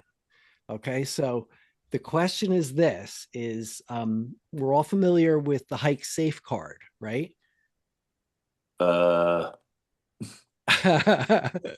Is this the first culture? Is this the first? Yes. My answer is yes. Yes. Okay. No, yes. No, that's not a question. Yeah. That's not a question. We're all familiar with the hike safe card. So on that, they have, and this doesn't apply specifically to winter camping or winter things, but there's something called the 10 essentials. Yes. So I want to see if we can just go around and see if we can name the 10 essentials. Okay. So maybe we'll start with Josh. And every time you guys name one of the 10 essentials, I'm going to knock it off. And you're not going to name all, we're going to give me one to start with. Whistle. Okay. Whistle. So Marty. I'm going to stay with W and say water. Water.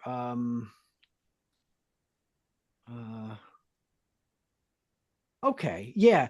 They list it as, they list it as, they tag it with something else. So hydration. Yeah. They're calling it extra food and water. So okay. Oh, they break it. That's one group. They call it one for some reason. Like, I guess you can mix it. Anna. Matches or fire starters, or matches and fire starters. Yes. Josh. Map. Okay, good one. Marty. With the map comes a compass. Now, isn't that curious that map and compass are two separate things, yet food and extra food and water are one thing? Okay, so you said compass, right? Okay. Anna. Compass was my next one, and now I'm sure first aid kit. I'm sure I have all. Kit. Yes, first aid kit / repair kit. Okay. So what would a repair kit be, guys? What do you think? Like, what's in a repair kit? The ties, like things zip to repair. Zip ties. Maybe duct tape. Duct tape. Yeah. Right. WD-40, all problem solved. Right. So, okay. Bungee cords, little bungee, like teeny bungee cords. I guess. Bungee cords, I'm kind of against those on principle. Sorry, I don't mean bungee cords. They're like wire a little ball with a little rubber. Oh, yeah, elastic. Yeah. I forget. I don't know what you call them. Sorry. The clasp things. Okay. Yeah. Okay. So let's see. I think we're back to Josh. It might be right? me. Yeah. Yes. This is got? bad. We're getting down. I'm going to say raincoat. I like that. We're going to go rain / wind jacket and pants. They put that all together. So I'll give you credit for all four of those, right? Or three of those. Okay. Marty, what you got? No. Well, so I don't know if they still keep that separate, but I would say a knife or a multi-tool. Pocket knife. Yes. That's good answer. Good answer. Okay. Pocket knife. Anna, we're down to, there's two left. I Josh just I can't look at my No, she's you cheating. Shit, that's cheating. She can just look around her room. Probably. I have my box of stuff right here. No, you can't. Look at that. No, I'm Don't not look going. I'm at- done. no. I was going to say, if it's something related to clothing, like perhaps other than the rain gear, do they say like extra clothes or like a jacket or something? Anna, of course there is. Okay. Warm clothing, right? Great. Good. So then that leaves Josh to finish this off for the win. Flashlight or headlamp. You guys are amazing. You don't have a shelter in there? They don't. No, they okay. I that's what showed up. I just pulled up my card and looked at that, and I took That's it fine. right off of that. Yeah. I mean, flashlight. I would rather have a flashlight than shelter, but yeah. Art, did you think that we were going to get all of those? Like, what percent chance did you think that there would be that we would get them all? I knew that between the three of you, you would get them all, but I was quite impressed that you took them in order one at a time and didn't even stutter. Right. So no, that was impressive. You guys are pretty good. So, are very good. I should say, because we've played this where things found in a pack, and not off a specific list, but you have to just name something plausible, and we go around rapid fire, boom, and it's that's our original Cultramatic game. So, but good, and so the safe, they call it the safe hiker or the hike safe card. I always wonder why they don't call it the hike safely card. Shouldn't it be hike safely? Isn't that correct? Different. Like, yeah. Like Anna, what do you say? Like, let's Yes, I would like to hike safely. Not yeah, I agree. Yeah. Okay. Isn't that also called the hiker insurance card? It is, yes. Yeah. That's another that's one of the purposes of it, is that even if you can be I think basically this way it protects you against being charged for your rescue, unless as long as you have those 10 essentials. Yeah, as long as you're also not just negligent, right? Yeah, like negligent, if you're just an asshole, like if you go out there in flip-flops and no flashlight and say, come and save me with a helicopter, you're going to pay for that ride, and not because you're not going to get out of it because you have a card. But if you go up there and with a reasonable story, and and the idea is that if you follow these things, if you have all those things, your chances go up dramatically. All the rescue stories you hear about are, our phones were at 1%. It was our only headlamp. It was, it was our only flashlight. And, probably most of us have done that at one time or another. Maybe not this week, but, have like screwed this up. So, but if and the White Mountains are no place to fool around with that. So, yeah. Let's see. So do you guys have anything else to add about the weekend, or any other stories or anything like that you want to share? I was just thinking, as we were talking about the 10 essentials, that what was so great about the weekend is a lot of the information we received was about how to reduce risk, but it was done not in a scary way, not in a discouraging way at all. Obviously, like, we're all there to go have some fun and adventure. So it was just such a great balance of just facts and data and advice, but also like promoting, how great is it to be in the mountains. So I really appreciated I picked up so many tidbits, not just like, gear stuff, but just sort of practical things along the way. Like someone said, again, maybe I don't think this is too much information for this group, but you don't want to hold in your pee because like your body is working to keep that warm when it should be working to keep the rest of you warm. Like you want to get the pee out of you. Because wow, I don't know if this is true, but I mean that I was like, oh, okay, well, I'll make sure to note that. Because also you don't really want to do that in the winter because it's like a pain, right? It's much more of a pain to do, like to go to the bath to pee in the winter than it is in the summer. So just a reminder, like, don't just do it, even if it's a pain. Yeah. And this oh, go ahead. Yeah. Sorry, this kind of ties into what kind of the Ty Gagney thing in a way is. not to the level, but he was saying you need to tell the team that you're with how you're feeling. You shouldn't be holding back. Yes. But in this way, at a sort of a simpler level, they were saying if you're cold, you need to let us know. If you need to eat or you need a bio break, you have to be comfortable sharing what your needs are. Right. Yeah. You know, it's not the life and death stakes that, you know, at the Ty Gagne level, but it's communicate with the group. The group is going to respond to what your needs are, but don't hold back. That's key right there. Lots of times I've been out on some long runs with people, and all of a sudden, you know, maybe in hindsight, they go quiet. And they're just kind of hanging off the back, maybe not in the back of the pack, but maybe second to last, maybe off the back of the pack. And then they're not like talking. And then next time you talk to them, they have like zombie voice where they're like, I don't know, I'm okay, you know, and they're like speaking in a monotone, and you're like, oh, this person needs some sugar here. They need some hydration. There's a definite calorie deficit here. And if you're talking and, you know, having that, you know, if you're all talking, you're going to pick up on those things, you know, to check in with people. I think that's, you know, that's so important, because I've been with groups where I'm like, oh God, I don't want to slow everybody down. I don't want to, like, you know, I want to be all that, right? To live up to the legend in my mind or whatever, you know, like I don't want to be that guy. Or other people, I've had other people who just haven't, you know, haven't said anything. And then ultimately you got to find that out, you know, bad problems. I went on a long run with somebody, and then all of a sudden at mile 70, saw that her toes were just completely toast, like just blisters all over them, and wondered to myself, like, thought to myself right there, well, this day is over now, because we didn't talk about this. I mean, she absolutely toughed it.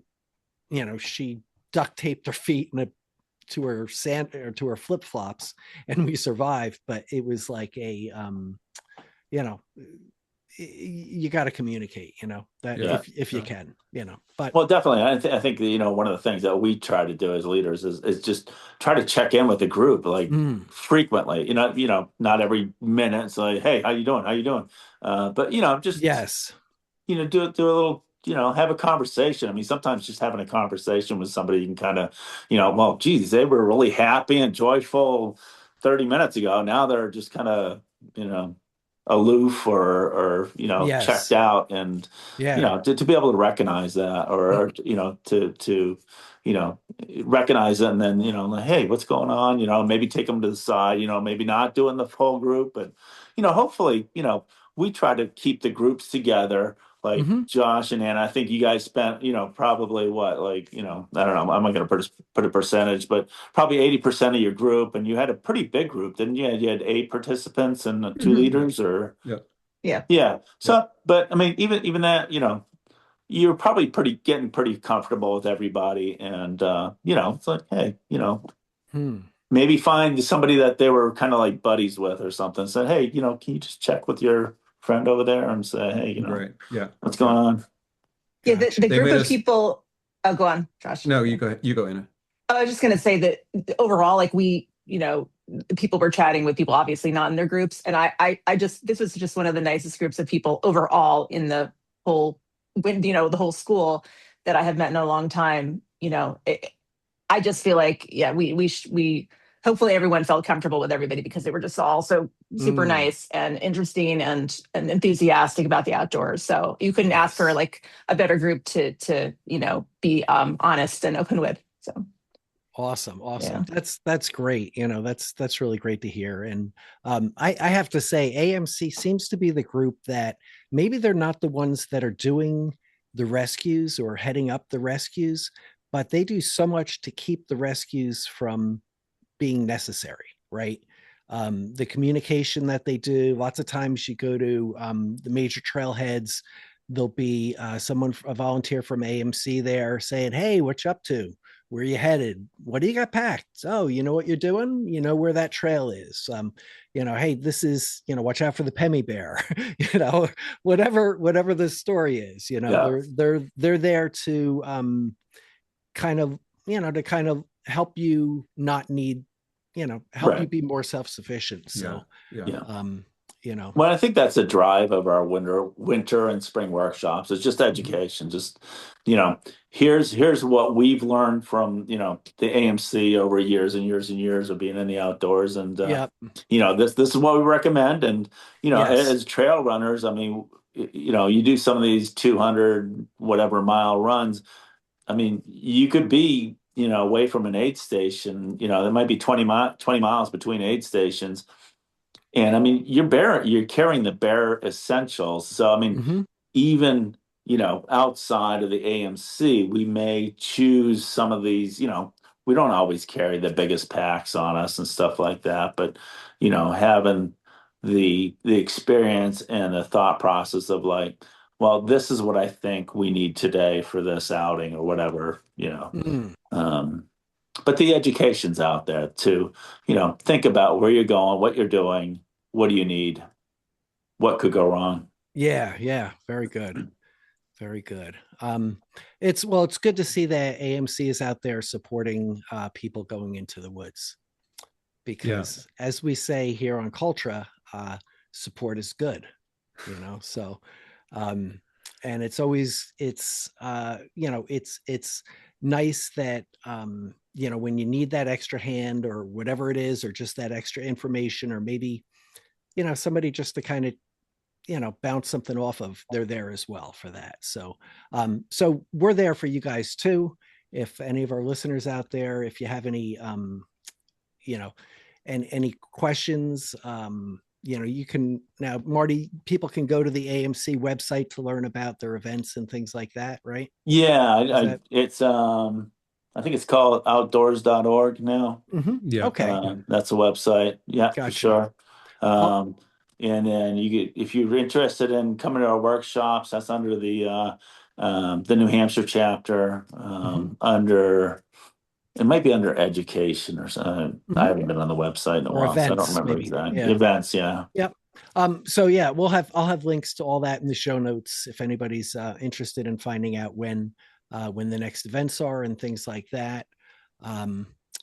But we did mention support, and I want to just take a moment now and kind of recognize the people who support our show. We have lots of ways to support the podcast. One thing you can do, if you have a friend who you think might be interested in this episode, pass it on to them, let them know about it. If you want to leave a review, that would be great. Actually, if you leave a review, we'll read it on the air. I'll have Anna read it on the air and critique it too, right? And then there's the other thing you can do is to help, if you'd like to help with our expenses and things like that. We're not here to make a ton of money. Actually, most of the money that we end up bringing in after we buy equipment and take care of our bills and things like that, the cost to put on the podcast, we usually end up passing it on to organizations like Connecticut Forest and Parks, or AMC, or different, a lot of times, you guys are reaching out about stuff like that. I'm sorry, go ahead. I just need a timeout for a minute. Yeah, please. Can I come right back? Yeah. Absolutely. Okay. Yes. Thank you. Yeah. Oh, you have to put up a number one. It's called a bio break. You have to put a number one or a number two up. So what I'd like to do now is to just kind of recognize our Patreons here. So I'm going to just bring this up here. Can you guys see that okay? Yes, I can see it. Okay, good. And I'm going to just go like this. Make that big. All right, Anna, you can see that okay? Yes. Yeah. Okay. Do you want to, would you mind kind of reading off our Patreons here, starting with the top there? Sure. How many should I read? You can just keep going for a while, 20 or so, okay. Or Yeah. Something like that. Okay. Hundo Joe. Mm-hmm. Albert. Is this Albert Stargalactic? Oh, yes, it is. Okay, You Albert absolutely got that. Stargalactic. Yes, I've listened to the podcast now and know. Yes. To New York Banana. Go Tony. A Marcus. Yeah. Tony. A Marcus. Yeah. Amy Marcus. Jennifer.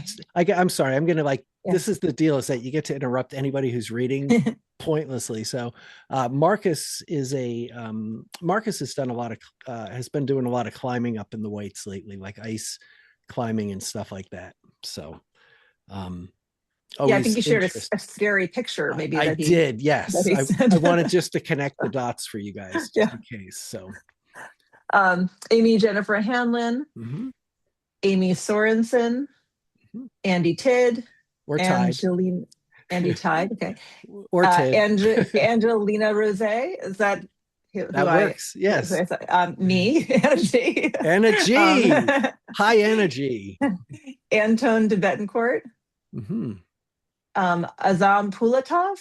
Azam Shazam. Okay. Ben Nallet. Ben 1N. Benjamin Griffin. Bessick. Yeah. Bikini Chicken. Yeah. Bill Gibbs. Bill Kilpatrick. Bill Odendahl. Billy O. Brian Muziak. Good. Josh, you want to give some a shot here? Yeah, but I have to say, I'm going to go back. I'm going to start two back and say Bill, the lovely Bill Odendahl. Yeah. And then we have Brian O, Bryce Henley, Celeste Fong, Cherry Bilby, who I think is maybe running Vermont 100 again this summer. I think so. Chris Rossignol, Christina Chinhing, Clarice Reinhardt. Hello, Clarice. Clutchley, David Hyde. Whoops. David Kaplan. Emily Meyer of Cultra City. Enrique Tello. Eric Wester. Franklin Gadiaga. Fred Wills, who is running Vermont for sure. He's the fast Fred. He's the cold Fred from the other day. He had an icicle coming off his ear or something. I was wondering where you were going with that, John. Joffrey Miller. Good. Greg Matai. This might actually be for Marty, because this is kind of maybe a Swedish. Oh yeah, that's definitely yeah. Really, Walter. I think that's Walter Matthau. That's how I pronounced it. Oh, okay. Marty, how would you pronounce that? The Greg Matai? Yeah. Okay. Yeah, so I got it. Hot Sweetie Balls. Duran Duran, JJ. Yeah. JJ Duran. Jackie Smith. Jamie Miller of the Ramblers. Jamie Myler. Sometimes she's called Jamie Myler. Yeah. Jessica Crandall. Jillian Ellefson. And this is a Swedish last name, S-O-N, I think. So we might, Marty, can you see these names? Do you want to take over? With Jillian Ellefson? Oh, that was good. Nice. I like that. Oh my God, I felt the snow come through the computer with that shit. That was great. Show your tricks, Marty. Oh, I can't show those. Not without my clothes on. What happens at the lodge stays at the lodge. That's right. Yeah. If you want to keep, Marty, if you want to keep going, that would be great. All right. Are we on 44 there? We are, yes. Joseph Morrisroe. With a Swedish Allen's ex-girlfriend. With a Swedish accent, please. You could read all these. Go ahead. Just uploader. There might be a little bit of German in there too. Good. That's okay. Justin Kuski. Kelsey Eng. Lanzolot. Lauren Edelman. Wait, Lauren Edelman. That'll be and then Leanne Zaga. Lenny. Oh Jesus. No, it's not Jesus. It's Lenny Aos mom. She's got it going on. Oh, this is like Polish and Spanish here. It is Massage Macho. perfect. Mark W. Kelly. Oh, this is Norwegian. So Matt Nielsen. Matthew Nielsen. Michael Lopresti. Mhm. Michelle Pom Pom O'Neill. Miles Victors. Monkey Stuffer. That sounds like fun. Yes. And then his name. No, that's Name. Name. Name. Yes. With no email, just email. That's right. That is the email. Password is the password for Name. Nat Zilski. Peter Ko. Powered by Pop Tarts. I like that. Yes. Rebecca Gonzalez Kriegsberg. Wow, that's like Spanish German. That's right. 7/10 of her name is hidden. Below the waterline. Below the waterline. Yes. Yeah. That's not good when 7/10 of your ship is below waterline. Yeah. No. Richard runs trails on YouTube, finishes Traveler 100. Mm-hmm. Rob Breckenridge. Yes, you ran with Rob over at Notchview, right? Yeah. Yeah, I know Rob. Ross Bielak. Mm-hmm. Run the Whites at Midnight. Do you know Matthew Michella? I don't. No. Mescal? Okay, I'm thinking he runs the Whites at midnight. So that could be a possibility. Which time zone? Wild guess. Yeah. I don't. Sandy Bartell. Sandy Barbells. Barbells? Yes. I'm going to leave that one alone since she's number 69. Yeah. Okay. Sarah Porras. Mm-hmm. Simon C. Edgett. That's nailed it. Edgett. Perfect. Slurpee Runner. I like Slurpees. Mm-hmm. Steep Endurance. Stephen Estramera. The Blue Hills Contingent. Is that a group or just one person? It's the Blue Hills Contagion. Oh, Contagion. It might be contingent, but yeah. I think it's a group of guys out there outside of Boston. And Michael Hartford is their group leader? Yes. Their 7th group leader. He is. It could be, yes. TJM, pods, races, vinyls change the world. I like vinyls. Yeah. Yes, that's Scotty Coomer from 10 Drunk Miles. He has another podcast called I've Got That on Vinyl. Oh, yeah, okay. So he I like vinyl. Yeah, it's good, and they kind of discuss albums in detail and decide or weigh in on whether it's an essential album to have in your collection, and rate each song on the album. Ooh, which is quite interesting to hear to hear opinions on stuff. So yeah, and then yell at them. No, you're wrong. God damn it. That's right. Yes. Yeah. Ooh, this sounds this might be Polish or Czech, but Tom Staroja Dodge. Nice. That's exactly how he says it, except he throws the Destroyer in the middle. The Destroyer. Yes, Tom the Destroyer. I like that. Tony Didion. Oh, I just screwed that up. Tony Didomizio. Yeah. Perfect. Yeah, that was not perfect.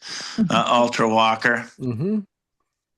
I think they're faster than Walker. But William, something Keep Running Bro on YouTube.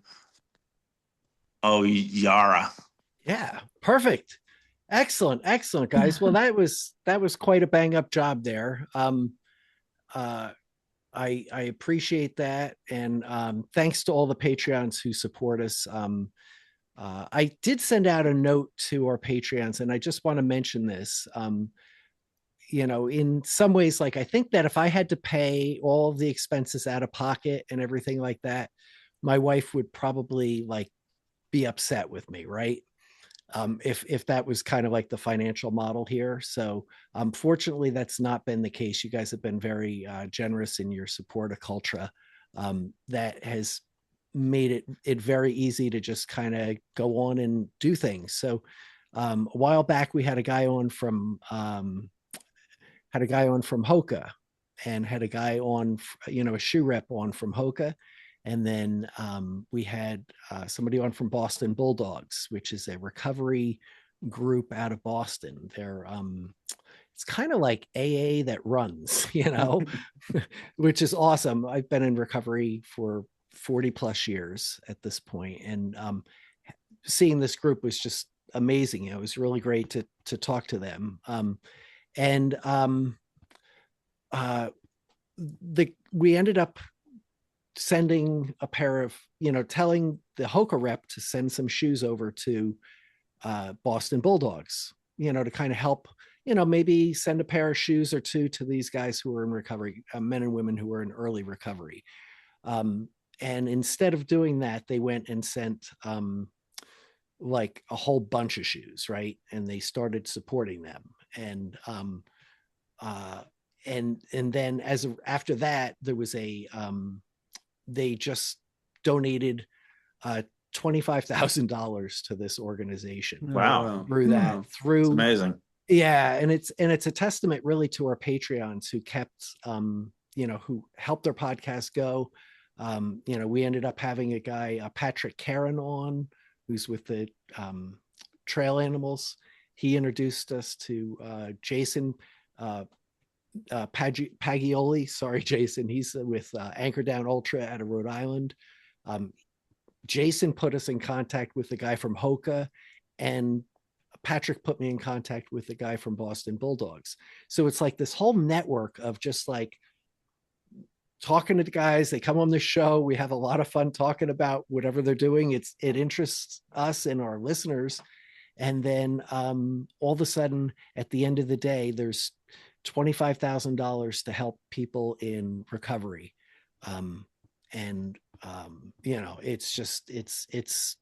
It's quite incredible that kind of stuff happened, so, and that's going to make differences. I have to imagine, I've been out running with these guys, and it's a big deal, to get, if you're trying to start running, and all you have is like, if you don't have a decent pair of running shoes, it's not easy to run, Right. Trying to run something in a pair of Converse or something. Yeah.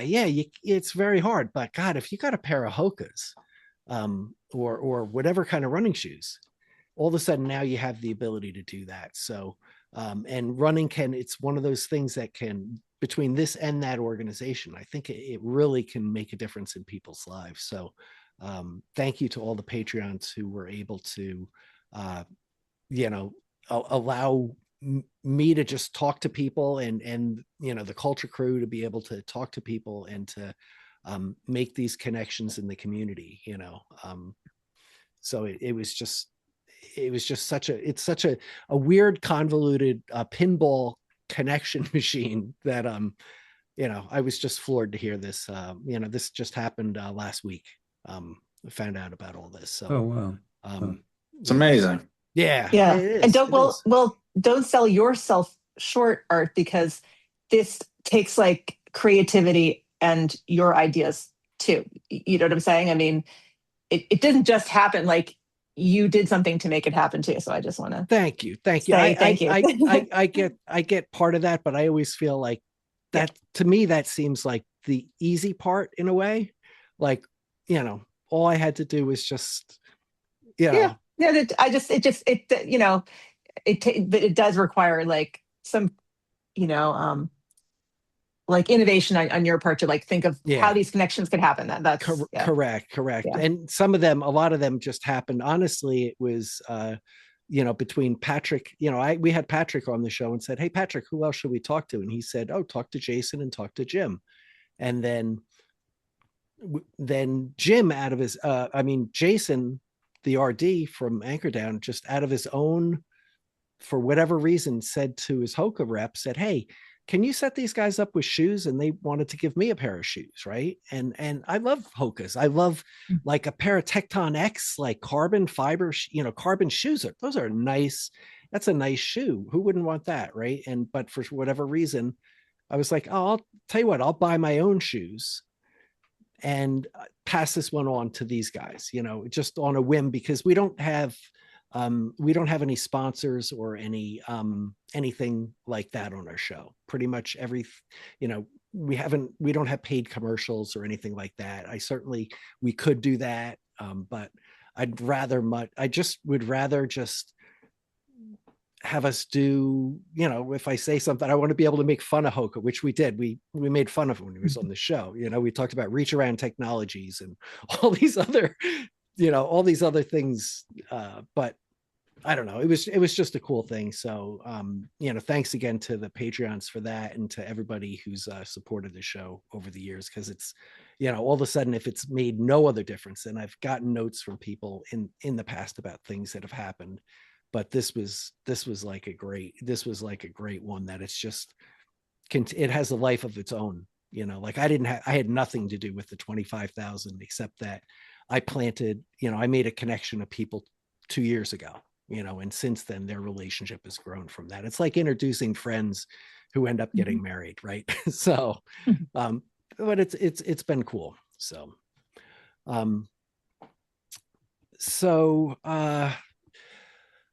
do you have anything coming up in the future now, Marty, that you're looking forward to? Well, I have the pleasure of at our next workshop, which is in 2.5 weeks, 3 weeks or something like that. I will be cooking for the group this time, and Josh will be there cooking with me with a couple other people. So what? Yeah. Nice. Oh my gosh. That is awesome. Yeah. So Cooking with we Josh. do cooking with Marty. Yeah. Not only are we volunteer instructors, but we also volunteer to cook for the weekend. So it should be a corker. Is that sold out yet, or is there still... I don't know, but I mean, certainly if you want to, get a taste of the Josh's cooking, I mean, this is your chance to sign up. I mean, I think the price just went up, honestly. I think it did, yeah. Right? If expectations went up too. Yeah. It I don't know. I don't think you can say enough about that. So Marty, will you come to Connecticut anytime soon again, or is you helped your friend at the race, right? What's that? You helped your friend at the Cut 112, so she was that last Nordic skier, which Erica Notini, which I know Art, because you met us on the Cut 112. Yes. I forget where exactly, but I think by Softails or Artie's. Yes, we came into Softails. The biker bar. Yeah. So, I mean, I don't want to speak too much for her, but we're going down to she's going to run the Southern States 200 in March. Oh, wow. And I don't have anything. I'm signed up for Ragged 75, and I think that's beginning of August. Yeah. I should probably start running at some point to get in shape for that. I hear you. Oh my gosh. That's great. So I had the workshop, and then I think I'll probably be kind of focusing on, because Southern States I think is mid-March, so it's coming up soon. Yeah. Very good. Yeah, there's so many the powerful people that I'm seeing out there. Like you're talking about your friend Erica, right? Between her, Amber Constant, right? I've heard the name. I don't know her. Yeah, she's she ran. So when Andrew Drummond had his White Mountain 100. Oh yeah. When he did that, she did a double on that.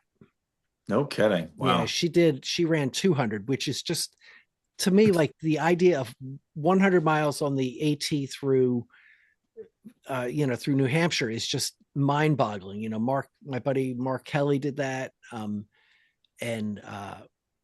But to do it twice is like next level.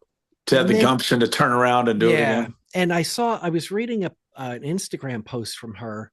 She's like hung up on doing Liberty, right? Flume and Liberty. Oh. And starting, from Liberty Springs, going up to, and connecting those two mountains and going from peak to peak. And she listed the number of times that she's done it this year already.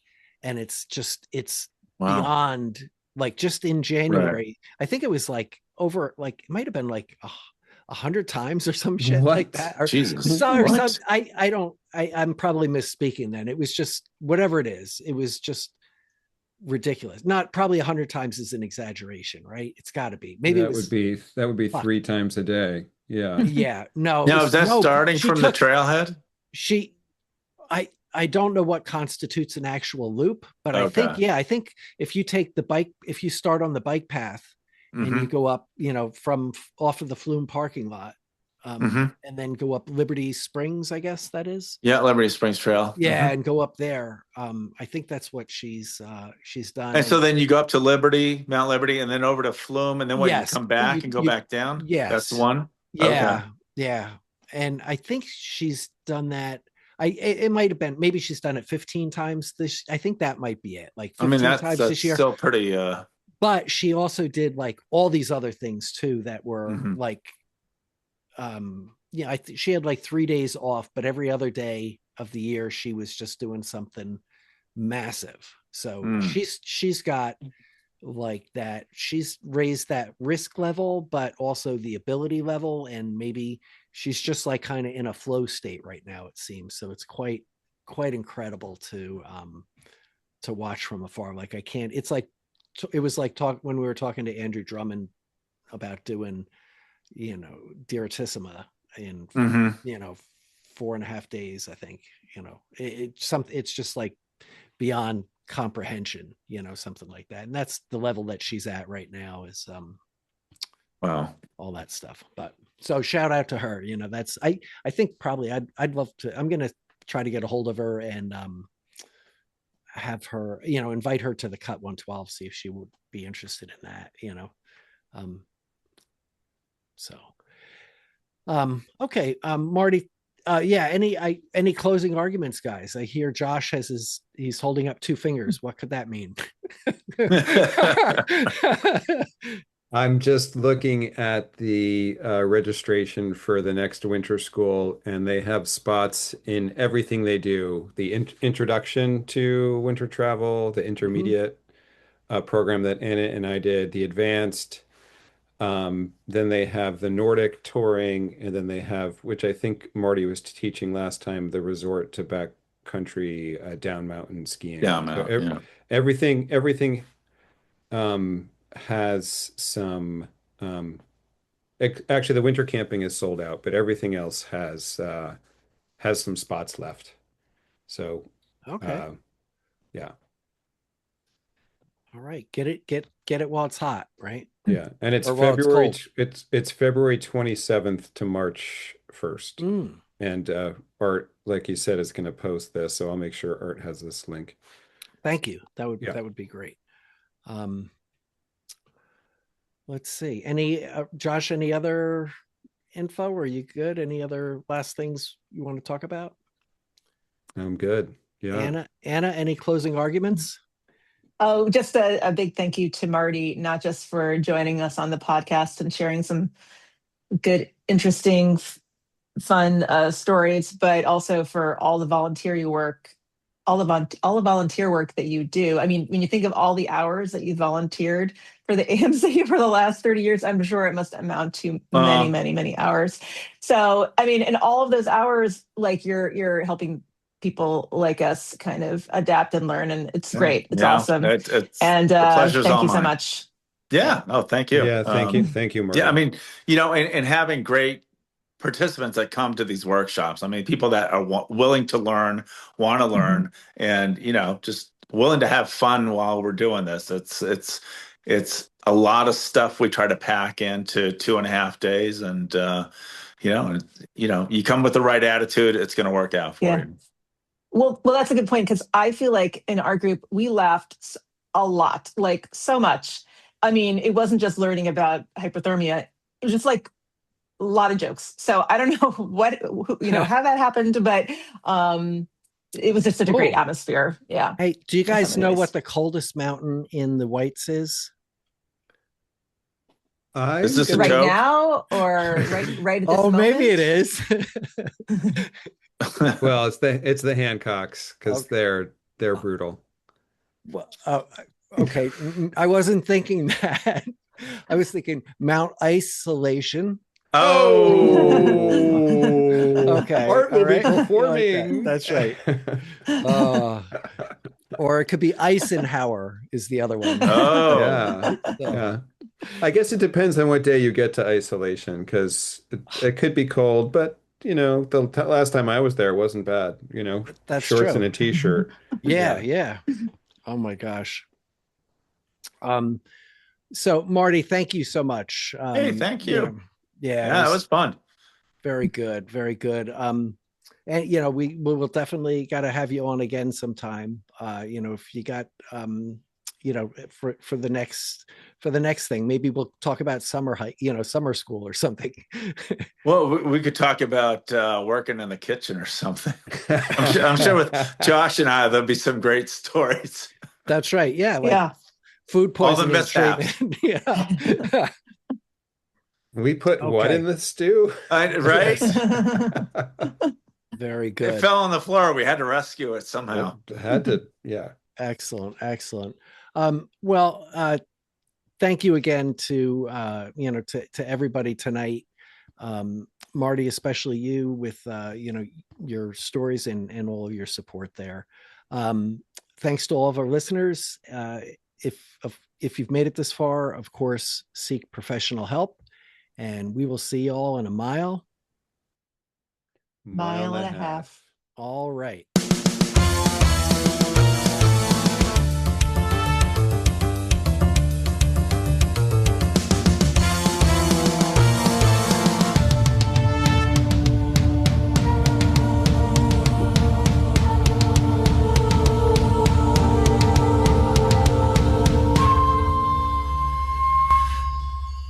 All right.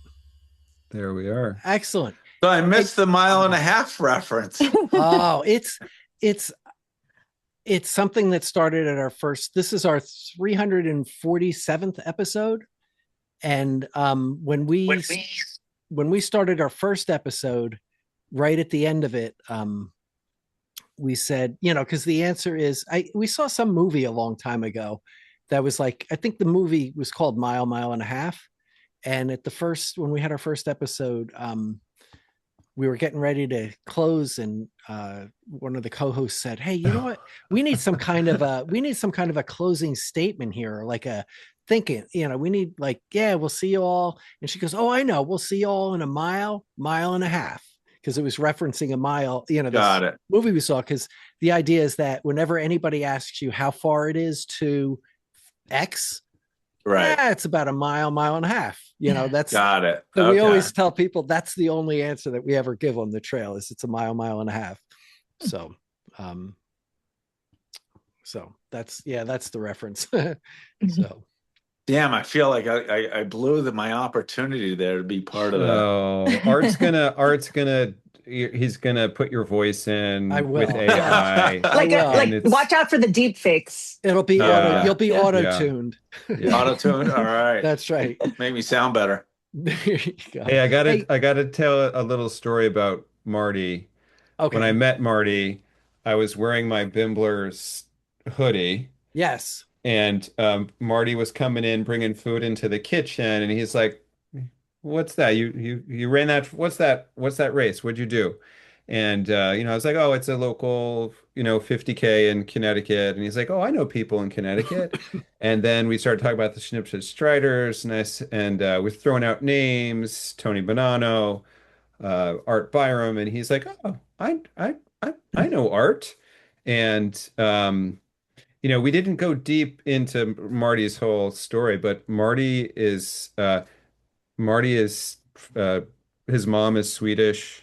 He's fluent in Swedish. Ooh, you pushed it in a little bit there with the fluent part. But no, you are. I love Swedish fish. I do too. That is a fact. So see, you're fluent too, Art. The That's way right. you can Yes. just fling that off your tongue like that. Teach a man to eat a Swedish fish, and He'll eat for. That's right, for a mile and a half. Right. There you go.